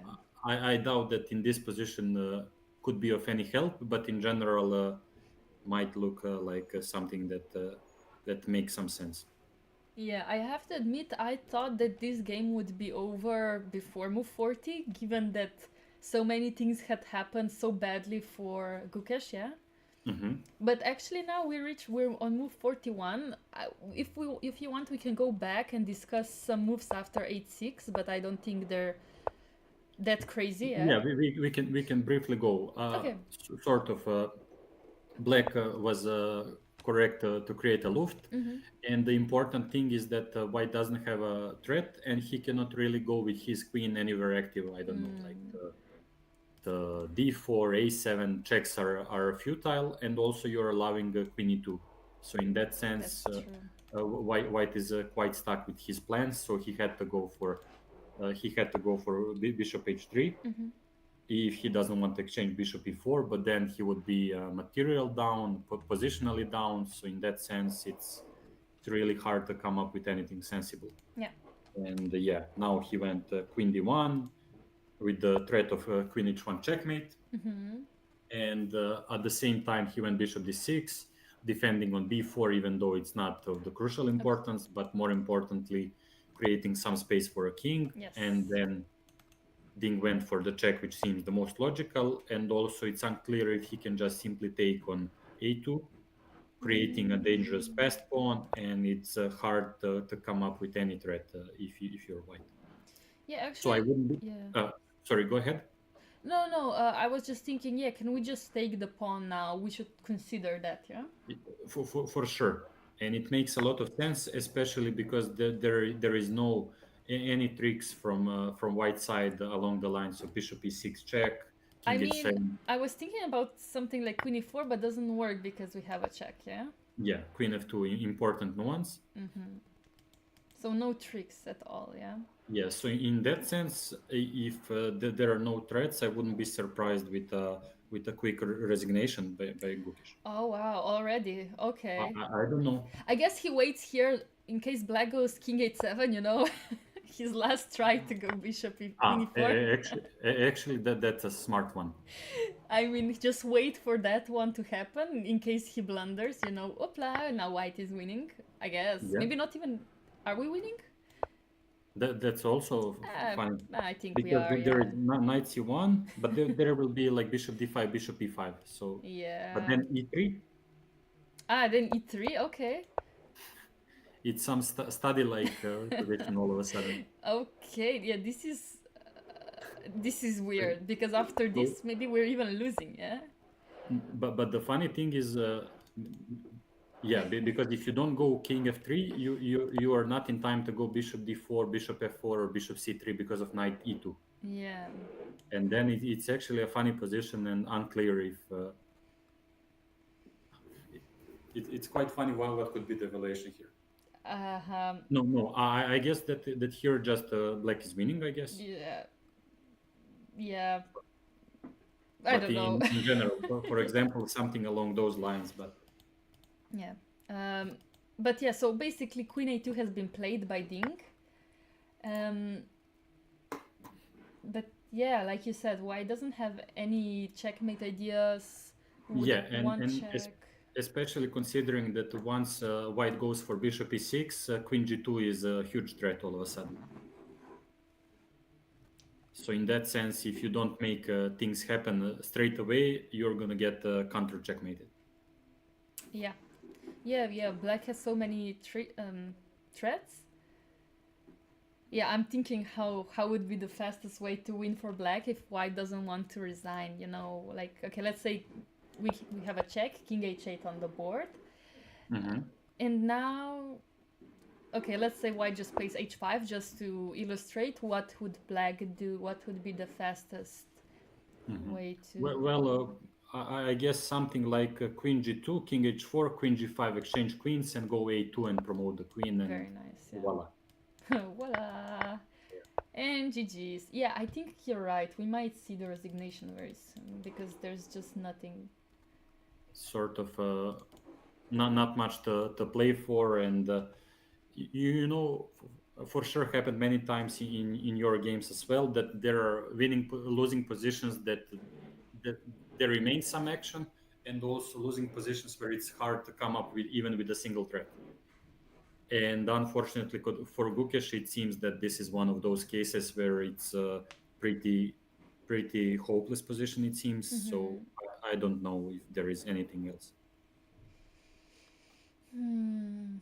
Yeah, I think Gukesh must be feeling sad right now, yeah? He reached the time control and now he has time to process his emotions, finally, I guess. Yeah. And he must be feeling a bit down. I mean, first game you really don't want to lose, yeah? So probably just...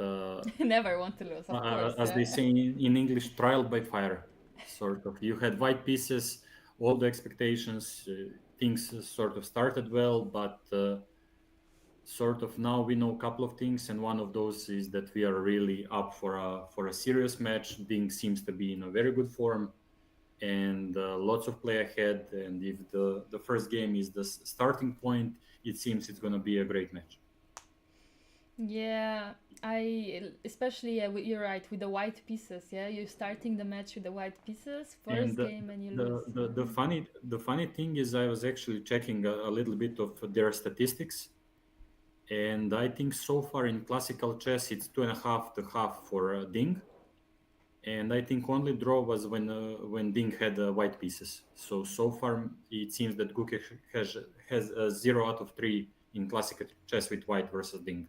Oh wow, it's even that serious. So yeah, I was checking this morning, and if I recall, it was one Catalan game that Ding won with black, one was Italian, and the draw was with Italian. And also that was already when Gukesh is a serious top player, about 2700, like Vaikanze this year and some big tournament previous year. Wow, that's impressive. Okay, so yeah, everybody was talking about these statistics in previous matches, but this match I never heard any statistics about the players because everybody was like, "Oh, Ding is not feeling not feeling well, so I guess it doesn't matter." But I guess it does. I think Ding might be a very uncomfortable player to play against for Gukesh. Yeah, and so far, I think it's pretty clear it's gonna be a tough match, especially considering the youth, first match, nerves, like previous encounters. So many things to think about. Yeah, and also, sorry to interrupt. We also don't know how he will react trailing 1 point. So Yes, yes.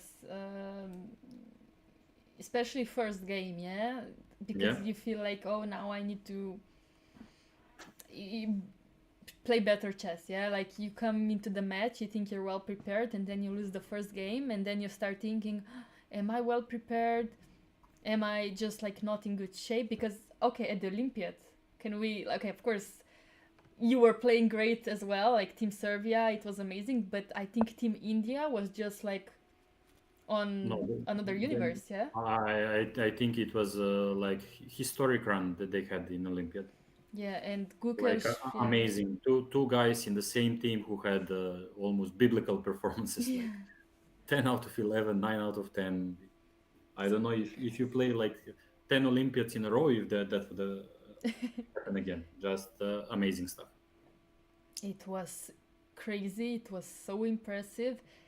Yeah, and Gukesh just I even when they played against China, China decided to put Dink out. Everybody was saying, "Oh, that's a coward move," blah, and so on. Hmm. But I think it's smart. I mean, you're playing a match against him, and you don't want to show your attributes. In a way, yeah, and especially considering how the match is developing so far, it's kind of hard to make some far-reaching conclusions. But so far, it seems that everything is going well, and Ding is up for a great start. Yeah, absolutely. And we have a resignation after Bishop E6. King H8 was played, so Gukesh was trying his last trick, so King H7 Uh-huh. would not be good, yeah, but King H8 and resignation after King H8 by Gukesh. Mm-hmm. Yeah, Wow. as we mentioned, sort of hard to even come up with a threat, and that's a pretty serious sign that resignation was upon us. Yeah, oh wow. I'm so shocked that first game finished in such style, in such dynamic, crazy play from the French Yeah. defense, from the French defense, which is another level insane. And yeah, I don't know. What do you think? Are we about to expect the same kind of style for the rest of the match, or are they going to calm down?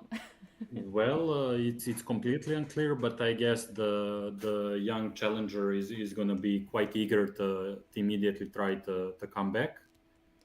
And as I said, I'm a little bit biased towards Ding, especially considering the private issues he had, and I'm happy to see him playing really well.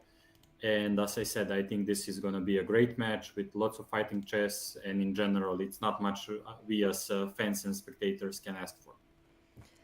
Oh, yes. Oh, wow. And I just didn't expect this first game to finish this way. But here we are. This is the new match. Ding is in great shape. We'll see if Gukesh will come back, if he's mentally strong, if he's mentally prepared for this loss not to bother him. I know for me, I would probably cry for for some time, and then I would be mentally broken tomorrow. But I don't think they're that weak. I'm pretty sure they have like psychologists with them, right? That could be the case, or some family members or someone they feel comfortable with. So Yeah. probably there is some support with them as well. And yeah, as we said, trial by fire for the challenger. First game losing with white. Lots of questions for the future games. Lots of interesting moments in a way how to approach a second game, because I guess usually if you're playing a match in general you're satisfied if there is a draw with black, but now that you're trailing, probably you want to put some pressure as well. So it's going to be interesting for sure. Yeah, but also it's just the first game and they have like 14 games to play, if I'm correct, Exactly. yeah? So in that sense, this is just a beginning. Anything can happen. We were witnessing the same thing in the Nepo versus Ding match, with lots of chances for Nepo to seal the deal, and Ding prevailed at the end. But in general, it's sort of interesting to see Ding in good form, and it's probably a clear sign that we'll have a great match. Yes. Okay. I mean, I guess that means we're done for today. This was a very exciting game. We had some technical issues, but I think your insights, Alexander, were amazing. I'm so glad that you joined me today. And like, okay, good luck, of course, in Singapore. But if you have any chance to join us again, or even like sometime, we would love to have you back. Because as I see, I mean, you're playing like Dink today, or every day, you know. Yeah, it could be the case maybe only today. I don't know. But thank you very much. I enjoyed commentating this game with you. Thank Good luck in the you. future rounds to you, Felix, and the guests. And hopefully, I'll make a return or some live, being like a live guest while I'm in Singapore or something like that. But yeah, Yeah, no, thank you and once again, and hope we see each other in the future streams. yeah, for sure. Thank you so much. And of course, good luck. Hopefully, you will see the match live. I will just say that tomorrow, this was just round one. So, tomorrow, we start again at 10 a.m. GMT plus one. So, like today. They start very late at 5 o'clock. Would you just like to comment on that a bit? What would you like to play chess at 5 o'clock till like maybe midnight, or would you prefer to start Well, earlier? I'm in majority of events it's 3 p.m. and I consider that to be quite okay. Yes. And I don't know if you ever played the tournament Portugal Open, and they No. have this funny thing where the game starts at 7 p.m. So so actually it's quite funny because around the moment you kind of feel asleep, you're not in the mood, then you have to start playing.